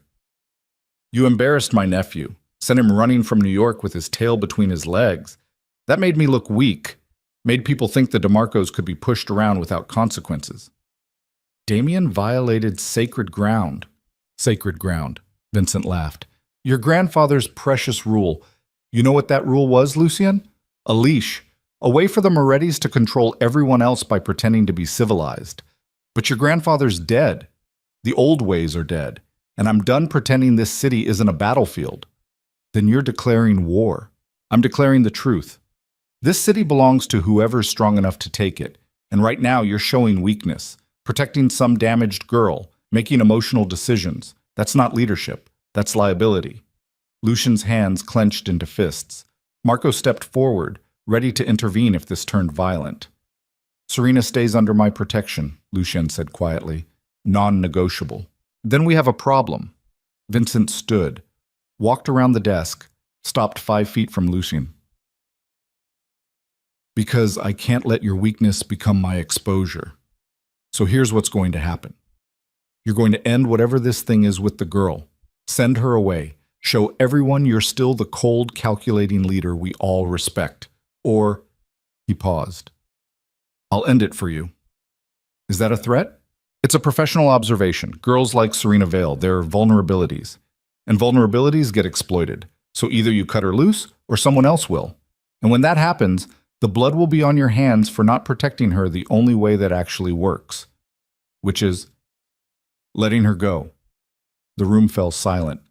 Both men stared at each other across 5 feet of expensive carpet, each waiting for the other to blink first. No, Lucian said finally. Vincent's expression hardened.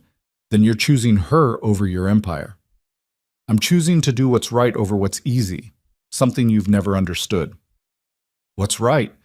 Vincent's laugh came out bitter. You really believe that? You think protecting one broken girl makes up for all the blood on your hands? All the lives you've destroyed building your little kingdom? No, but it's a start. It's suicide. Vincent walked back to his desk, sat down, picked up his cigar. Leave my house, Lucien, before I forget we're supposed to be civilized. Lucien turned to go, stopped at the door. Vincent, if anyone, and I mean anyone, touches Serena again, I won't come here for a conversation. I'll come with fire. And when the smoke clears, your entire organization will be ashes. That's not a threat. That's a promise. Duly noted. Vincent didn't look up from his cigar. Give my regards to your girlfriend, while she's still breathing. They left the estate with more guards watching than had been there when they arrived, got into the Mercedes, drove in tense silence until they were 3 blocks away. Then Marco spoke. That went well. Shut up. I'm just saying, threatening Vincent DeMarco in his own house. That's bold. Stupid, but bold.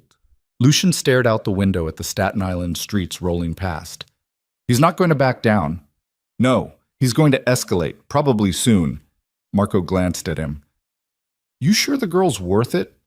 Don't call her the girl. Serena, whatever. You sure she's worth starting a war over? Lucien thought about Serena sitting in that penthouse waiting for him. Thought about the way she'd kissed him, like he was the last solid thing in a world made of quicksand. Thought about the fear in her eyes when she talked about Nathan, the resilience beneath the trauma. Yeah, he said quietly. She is. Then we're going to need more men, more guns, and a hell of a plan. They drove back to Brooklyn while Lucien made phone calls mobilizing resources. By the time they reached the penthouse, he had 20 soldiers on standby and 3 different safe houses identified in case evacuation became necessary. He took the elevator up alone, unlocked the door expecting to find Serena asleep. Instead, she sat on the couch fully dressed, eyes red from crying, holding her phone like it was a live grenade. What happened? Serena looked up. Her face was a mask of devastation. Nathan called 10 minutes ago. Lucien's blood went cold. What did he say? That he knows I'm living here, that he's been working with the DeMarcos, that they're planning something for tomorrow night. Her voice shook. He said if I don't come back to him, they're going to kill you, and it'll be my fault because I should have just stayed away in the first place. The pieces clicked into place with sickening clarity. Nathan had gone to Vincent, offered information, created an alliance based on mutual hatred of Lucien Moretti. Son of a bitch! Lucien pulled out his phone, called Marco. Get everyone to Castellanos, now. DeMarcos are planning something. I don't know what, but... Boss. Marco's voice came back tense. You need to see this. See what? Turn on the news, Channel 7. Lucien grabbed the TV remote, flipped to Channel 7. A news anchor stood in front of Castellanos' diner. Behind her, the building was engulfed in flames. Fire trucks surrounded it. Firefighters sprayed water that seemed to do nothing against the inferno consuming 60 years of history. The anchor's voice cut through the shock. Officials say the fire started around midnight. No casualties reported as the diner was closed, but investigators suspect arson. The owner, Sal Castellano, told reporters this historic establishment has been a Brooklyn landmark for over 6 decades. Lucien's phone rang. Unknown number. He answered. Vincent DeMarco's voice poured through the speaker. That's what happens to sacred ground when it's not properly protected. Tomorrow night, we're coming for your other sacred places. Starting with the girl. Sleep well, Lucien. The line went dead. Serena stared at the TV screen where Castellano's diner, the place where they'd met, where she'd been attacked, where everything had started, burned like a funeral pyre for the old ways.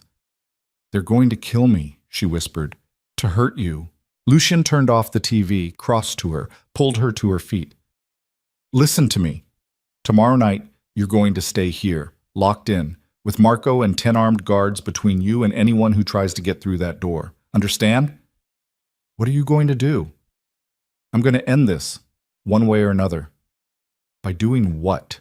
By giving Vincent DeMarco exactly what he wants. A war. Lucien's expression was carved from stone. And when it's over, either he's dead or I am. But you... He gripped her shoulders gently. You're going to survive. That's non-negotiable. I don't want to survive if you're dead. The words hung between them. Lucien pulled her close, held her like she was the only real thing in a world made of smoke and mirrors. Then I guess I better not die. Outside the windows, sirens wailed as more fire trucks raced toward the burning diner. The city glowed orange and red against the night sky. And somewhere in the chaos, forces were mobilizing for a confrontation that would reshape Brooklyn's criminal landscape forever.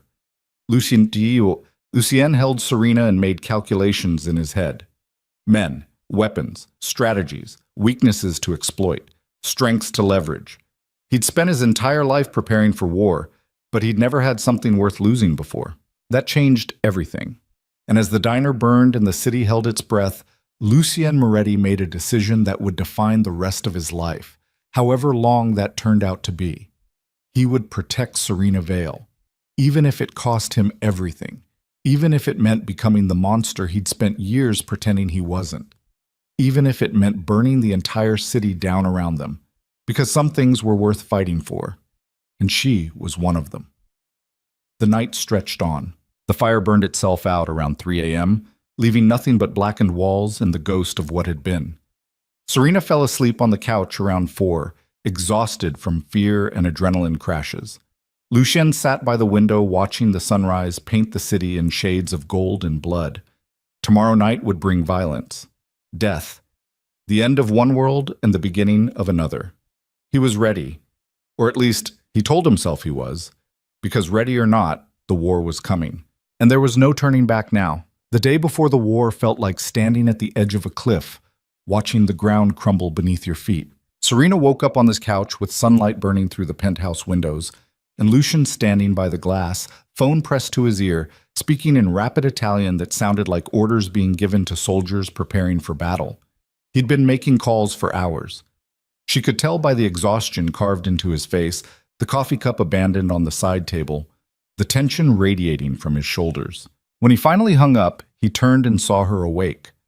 Something flickered across his expression, relief mixed with regret, like he was glad she was alive, but sorry she had to be alive for this. How long have you been up?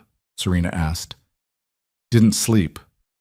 Lucien, I need you to listen very carefully to what I'm about to say. He crossed to her, knelt down so they were eye level. Tonight, the DeMarcos are coming. I don't know when exactly. I don't know how many, but they're coming. And when they do, this apartment becomes a war zone. Serena's stomach clenched. Then we leave. Run. Disappear. Boy, running doesn't solve this. Vincent won't stop. Nathan won't stop. They'll hunt us across the country if they have to. The only way this ends is if we end it, permanently. His gray eyes held hers. I'm going to kill Vincent DeMarco tonight, and probably die trying. But before that happens, I need to make sure you're safe. I don't want to be safe if you're dead. That's not your choice to make. The words came out harsher than he intended. Serena flinched. Lucien's expression softened immediately, and he reached out, cupped her face gently. I'm sorry. I can't think straight knowing they're going to come for you. That every second you're breathing is another second Vincent can take you away from. He stopped, took a breath. Marco's bringing a team, 10 men, best soldiers I have. They're going to fortify this apartment, guard you, and no matter what happens out there, you stay inside, locked in, until it's over. And if you don't come back, then Marco has instructions to get you out of the city, out of the country if necessary. New identity, new life, everything you need to disappear properly this time. Serena felt tears burning. I don't want a new life without you in it. Lucien pulled her close, pressed his forehead against hers. For a long moment they just breathed together, holding on to each other like drowning people clinging to wreckage. If I could change what I am, he whispered. If I could be someone who didn't bring violence to everyone I touch, I'd do it for you, in a heartbeat. I don't want you to change. I just want you alive. I know. I'm going to try. Marco arrived an hour later with enough firepower to start a small revolution. Serena watched from the bedroom doorway as men she didn't recognize transformed the penthouse into a fortress, reinforced the door, positioned themselves at strategic points, checked weapons with the casual efficiency of people who'd done this 100 times before. Marco himself, broad-shouldered, scarred, loyal to Lucian in a way that transcended employment, found Serena in the bedroom and spoke quietly. Boss told me to keep you safe. That's what I'm going to do, no matter what. His voice carried absolute certainty. You stay in this apartment. Don't open the door for anyone but Lucian or me. If shooting starts, you get in the bathtub. Porcelain stops bullets better than drywall. Understand? Serena nodded numbly. Good. We're going to get through this. Lucian's the smartest, most dangerous son of a bitch I've ever known. If anyone can end Vincent DeMarco and walk away, it's him. But Marco's eyes told a different story. He thought Lucien was going to die tonight. They all did. By evening, the apartment had settled into tense silence. Guards positioned, weapons loaded, everyone waiting for violence that felt inevitable as sunrise.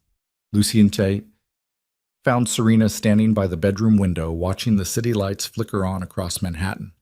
He approached slowly, giving her space to turn away if she wanted. She didn't. I need to go soon, he said quietly. I know. There's something I need to tell you first. Something I should have said weeks ago. Serena turned to face him. His expression carried the raw vulnerability of someone who'd spent their entire life hiding behind armor and had finally decided to take it off. When I saw you bleeding on that diner floor, something broke open inside me. Something I'd kept locked down for years because feeling anything in this life is dangerous. It makes you weak, makes you vulnerable, makes you... He stopped, started again. I told myself I was protecting you because it was the right thing to do. Because of my aunt. Because of rules and honor and all the bullshit justifications I could create. But the truth is simpler and more terrifying. What truth? I'm in love with you. The words landed like stones dropped into still water, ripples spreading outward, changing everything. I love you, Lucian continued. I love your strength, your resilience, the way you keep getting up no matter how many times this world knocks you down. I love that you see the monster I am and somehow still look at me like I'm worth saving. And I love... His voice cracked.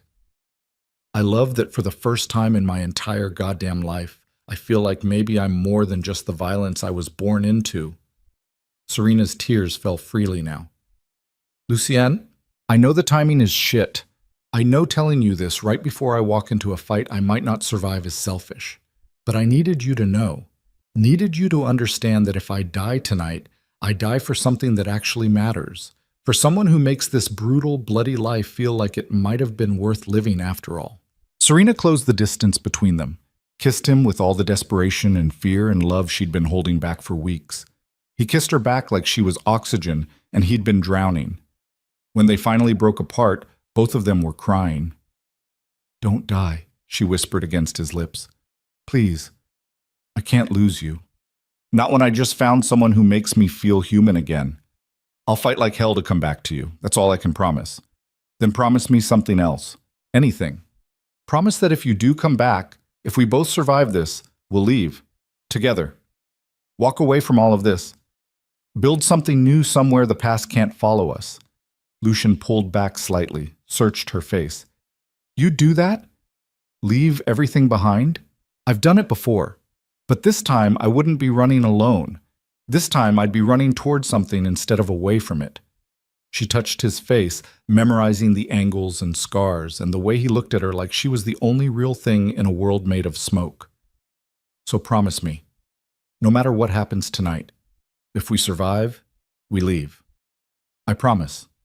They held each other until Marco knocked on the door with the quiet urgency of someone who knew time was running out. Boss, we need to move. Lucien kissed Serena one last time, soft, gentle. Then he pulled away and walked toward the door where death waited with open arms. At the threshold, he turned back. I love you, Serena Vale. I love you too.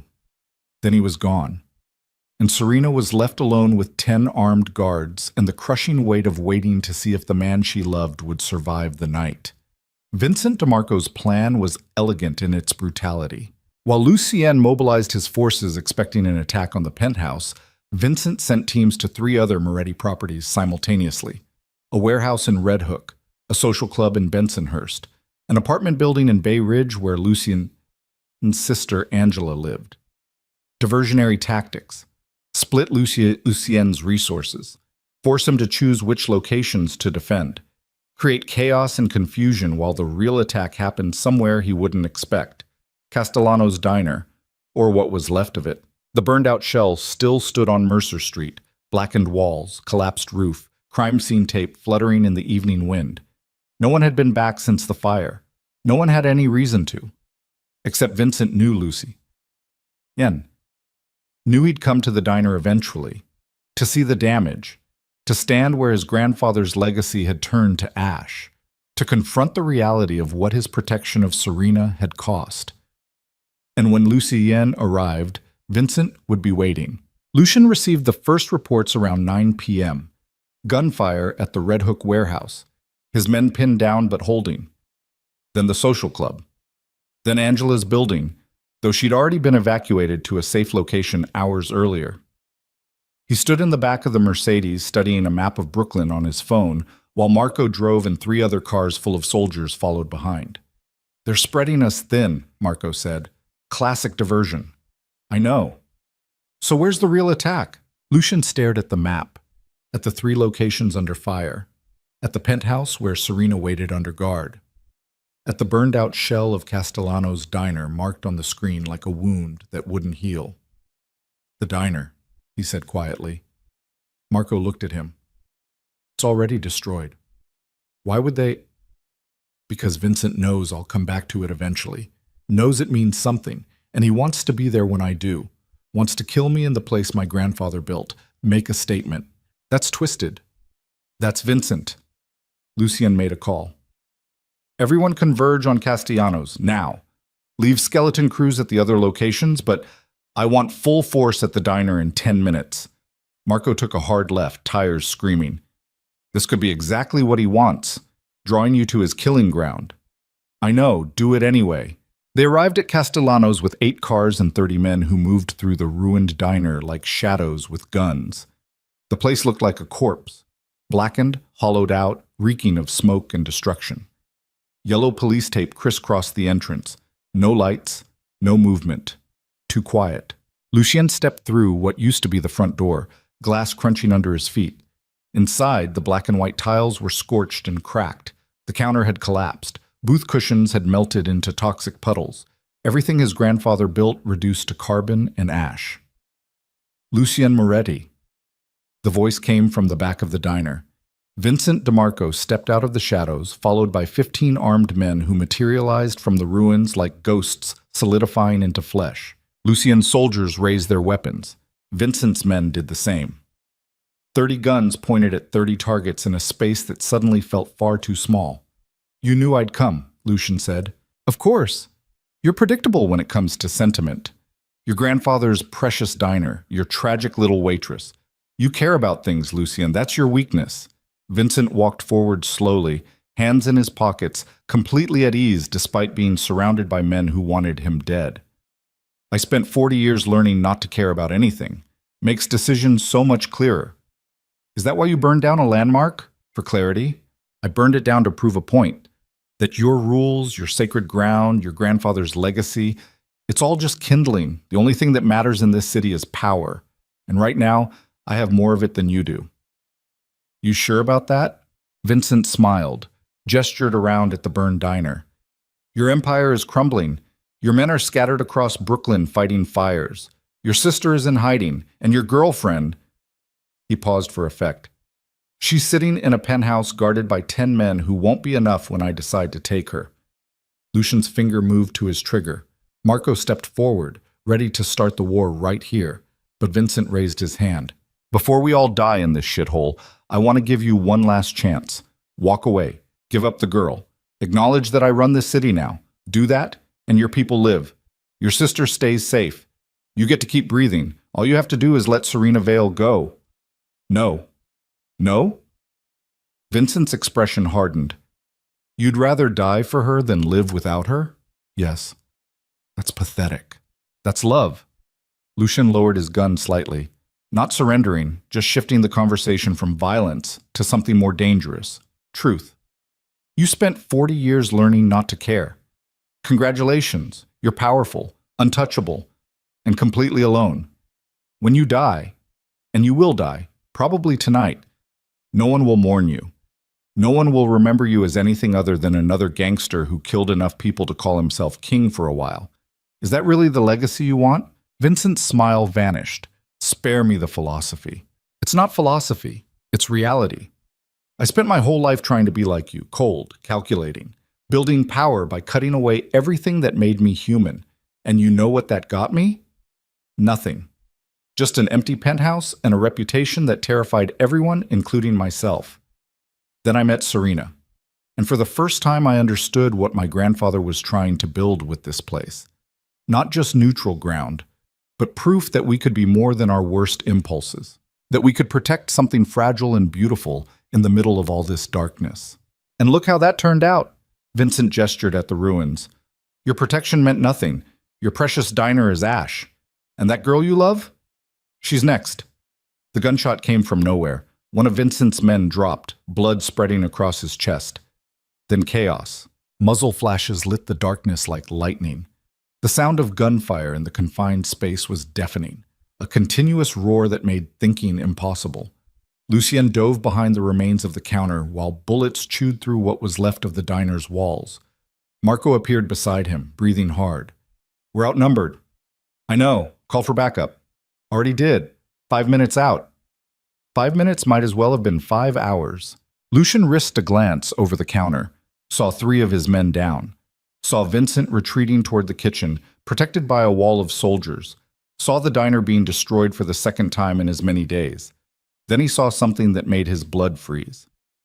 Nathan Cole, standing in the doorway with a gun, looking lost and terrified, but also determined in the way desperate people get when they've already lost everything. Their eyes met across the chaos. Nathan raised his weapon. Lucien was faster. The first shot hit Nathan in the shoulder, spinning him sideways. The second caught him in the chest. He collapsed in the doorway, blood pooling beneath him on the same tiles where Serena had bled months ago. Lucien felt nothing.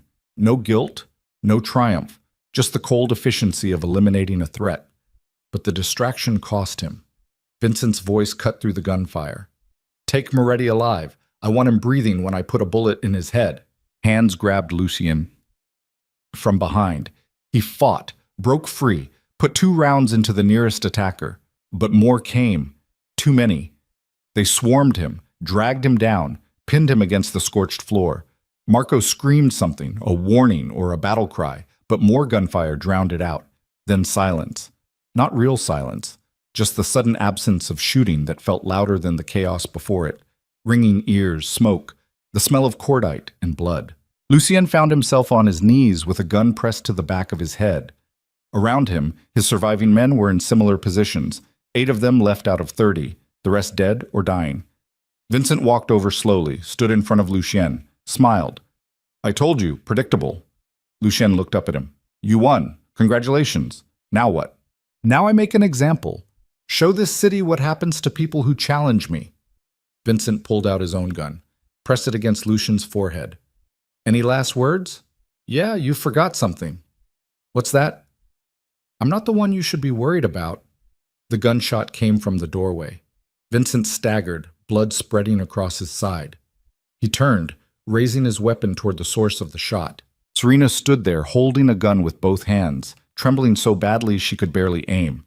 She'd left the penthouse, somehow gotten past Marco's guards, somehow found a weapon, somehow made it to the diner just in time to save Lucien's life. She fired again. Missed. Vincent's men swung their weapons toward her. Lucien used the distraction, twisted away from the gun at his head, grabbed the wrist holding it, broke the arm at the elbow. The man screamed. Lucien took his gun and started shooting. 3 rounds, 3 bodies. Marco and the others followed Lucien's lead, broke free. fought back with the desperate ferocity of men who knew this was their last chance. The diner erupted into close-quarters combat, fists and bullets and broken bones. Vincent tried to reach Serena, but Lucien tackled him, and they went down hard on the ruined floor. They fought like animals. No technique, no strategy. Just two men trying to kill each other with whatever they could grab. Vincent got his hands around Lucien's throat. Lucien drove his thumbs into Vincent's eyes. Vincent screamed, "Let go!" Scrambled for a weapon, found one, aimed at Lucien's head. The gunshot echoed through the diner. But it wasn't Vincent who pulled the trigger. Serena stood 5 feet away, the gun in her hand still smoking. Her face was pale, her eyes wide with shock at what she'd just done. Vincent collapsed with a hole through his chest where his heart used to be. He died staring at the ceiling of Castellano's diner, probably wondering how a nobody waitress had been the one to end him. The remaining DeMarco soldiers fled, ran into the night pursued by Lucien's backup, finally arriving. Sirens wailed in the distance. Police would be here in minutes. Lucien pulled himself to his feet, looked at Serena. She was shaking so hard the gun slipped from her hands and clattered on the floor. "I killed him," she whispered. "I killed someone." Lucien crossed to her, pulled her close. "You saved me." "I killed him. I'm a murderer. You're a survivor. There's a difference." Marco appeared, blood running down his face from a cut above his eye. "Boss, we need to move. Cops are 3 minutes out." Lucien looked around at the carnage, at Nathan's body in the doorway, at Vincent's corpse cooling in the center of the diner, at the ruins of everything his grandfather had built. Then he looked at Serena. "We're leaving. Tonight. All of us who can walk. We disappear before the police arrive and this whole thing turns into a public nightmare." Marco nodded, started organizing the evacuation. The surviving soldiers limped toward the exits, supporting their wounded, leaving the dead behind. Lucien kept one arm around Serena as they walked out of Castellano's diner for the last time.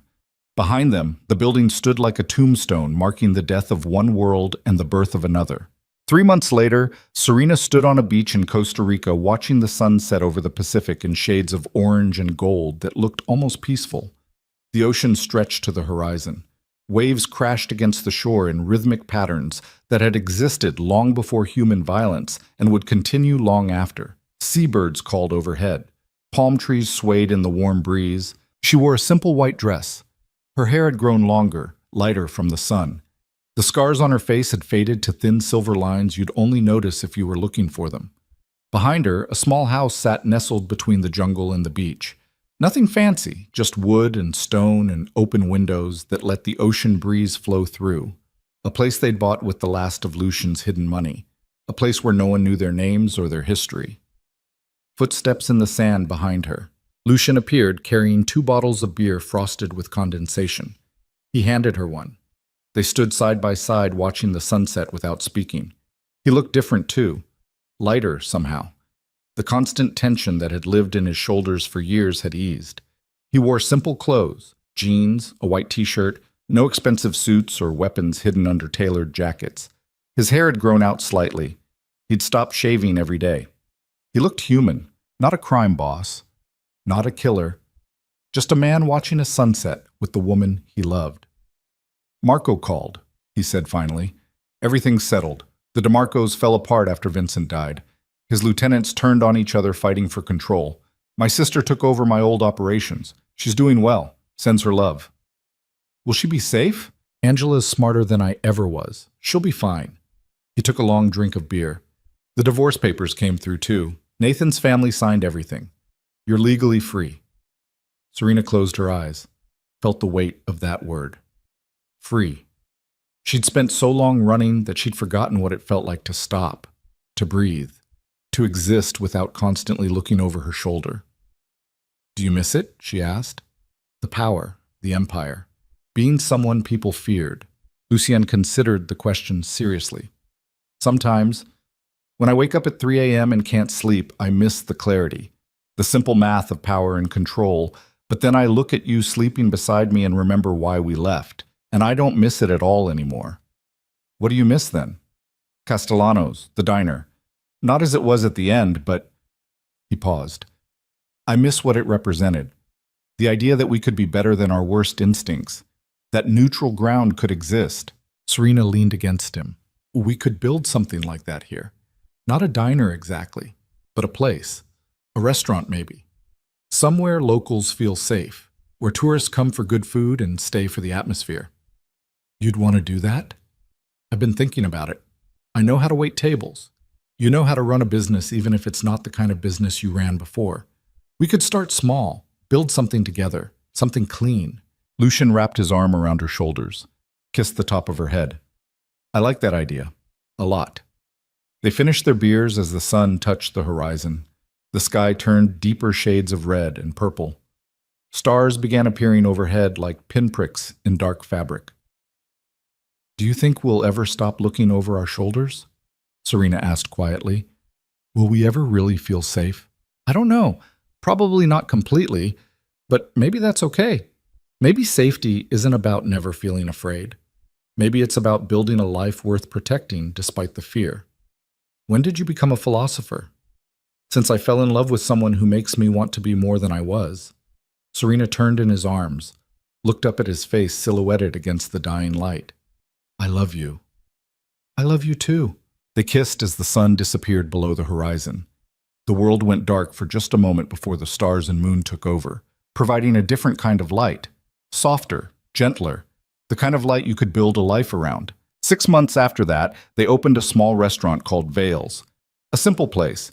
8 tables, fresh fish, local produce. Serena's mother's recipes she'd carried in her memory through every foster home and every nightmare. Lucian handled the business side with the same precision he'd once applied to criminal enterprises. Serena worked the floor, greeting customers, making them feel welcome, creating the kind of atmosphere where violence seemed impossible. Word spread slowly. Locals first, then tourists, then food bloggers who wrote about the hidden gem on the Costa Rican coast run by the mysterious American couple who never talked about their past. Business thrived. Not in the sense of making millions, but in the sense of sustainability, of building something that mattered to the community, of creating jobs for locals, of becoming part of the fabric of a place instead of predators taking from it. They worked long hours, came home exhausted, fell into bed tangled together, and slept without nightmares more nights than not. It wasn't perfect. Sometimes Serena woke up panicking, convinced Nathan was standing over her. Sometimes Lucian flinched at sudden sounds, his hand moving toward where his gun used to be. Sometimes they fought about money or decisions or the weight of everything they'd survived. But they fought together now, not against each other, not running in opposite directions, just 2 damaged people trying to build something whole from all their broken pieces. One evening, almost a year after they'd left Brooklyn, Serena found Lucien on the beach after closing. He sat in the sand staring at the ocean like it held answers to questions he hadn't asked yet. She sat beside him, took his hand. You okay? Just thinking. About? About my grandfather, about Castellanos, about everything we left behind. He squeezed her hand. Do you think he'd be disappointed? That I ran instead of fighting? That I gave up the empire? Serena considered this seriously. I think he'd understand. He built that diner as neutral ground because he was tired of violence, tired of watching people destroy each other. Maybe walking away wasn't giving up. Maybe it was finally learning the lesson he'd been trying to teach all along. What lesson? That some things are worth more than power. That protecting what you love matters more than controlling what you fear. That being human is harder but better than being a monster. Lucian was quiet for a long time. Then he pulled something from his pocket, a small velvet box. Serena's breath caught. He opened it. Inside sat a simple ring. Not expensive, not flashy, just a silver band with a small stone that caught the moonlight. I know we can't exactly have a traditional wedding, given that we're technically fugitives and you spent 6 years married to a man who nearly destroyed you, but he looked at her with eyes that held oceans of love and fear and hope. I want to spend whatever time I have left making sure you never doubt that you're loved, that you're safe, that you're worth protecting, not because you're weak, but because you're the strongest person I've ever known. Tears streamed down Serena's face. Serena Vale, will you marry me? Officially this time, in a ceremony on this beach with no ghosts watching, just us and the ocean and the promise that we'll keep choosing each other every day, no matter what. Yes. She could barely speak through the tears. Yes, 1,000 times yes. He slid the ring onto her finger. They kissed as the waves crashed behind them, the sound like applause from the universe itself. 3 weeks later, they married on the beach at sunset with Marco and Angela as witnesses. Marco had flown in from New York, still running security for Angela's organization, but looking more relaxed than Serena had ever seen him. Angela hugged Lucian so tightly he couldn't breathe and whispered something in Italian that made him laugh and cry at the same time. The ceremony was brief. No officiant, just the four of them and words spoken from the heart. Lucian promised to love Serena in her darkness and her light, to never raise his hand to her in anger, to build a life where she felt safe enough to be herself completely. Serena promised to love Lucian despite his past, to see the man he was becoming instead of the monster he used to be, to choose him every day even when it was hard, especially when it was hard. They exchanged rings as the sun painted the sky in impossible colors, and when Marco pronounced them married, everyone cried. That night, lying in bed with Serena's head on his chest, Lucien spoke into the darkness. Do you think we deserved this? After everything we've done? Everything we've been? Do we deserve to be happy? Serena was quiet for so long he thought she'd fallen asleep. Then she spoke. I don't know if we deserve it, but I know we survived for it. We bled for it. We walked through hell and somehow came out the other side still capable of love. Maybe that's not the same as deserving. Maybe it's better. Maybe it means we earned it through every scar and every nightmare and every choice to keep breathing when giving up would have been easier. I like that answer. Good, because it's the only one I've got.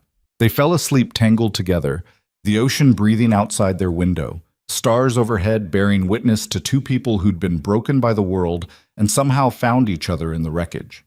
Years passed. The restaurant grew. They hired more staff, expanded the menu, became known not just for the food but for the way they treated employees, with respect and fair wages and the understanding that everyone had a story, everyone was running from something, everyone deserved a chance. They never had children. The weight of their past felt too heavy to pass on to another generation. But they fostered relationships with local kids, hired teenagers who needed work, mentored young people who reminded them of their younger selves, lost and angry and desperately searching for something to believe in.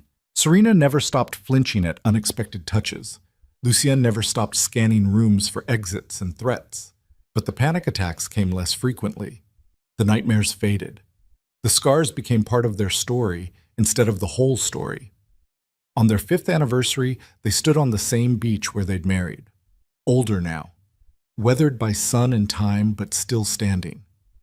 Do you ever regret it? Serena asked, leaving everything behind, becoming nobody. Lucian pulled her close. We're not nobody. We're someone to each other. That's more than I ever thought I'd have. Even with all the power you gave up? Especially because of that. He kissed her forehead. Power made me dangerous. You made me human.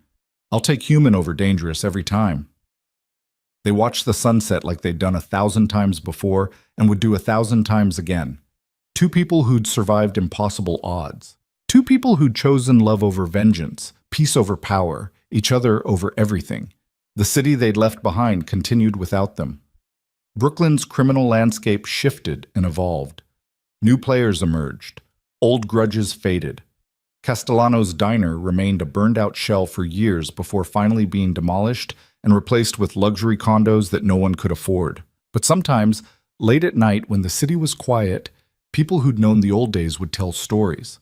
About the diner that had been sacred ground. About the crime boss who gave up his empire for a waitress.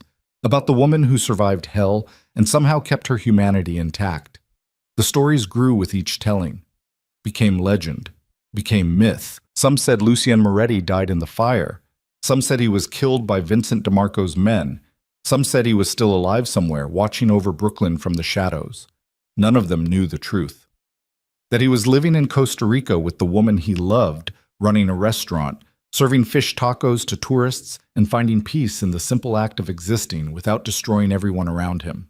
And Serena, who'd once believed she was worthless, who'd spent years learning to disappear, who'd survived more trauma than most people could imagine. She finally learned what it felt like to be seen. Not as damaged goods, not as a victim, not as someone's property, but as herself. Whole, imperfect, scarred, beautiful, alive.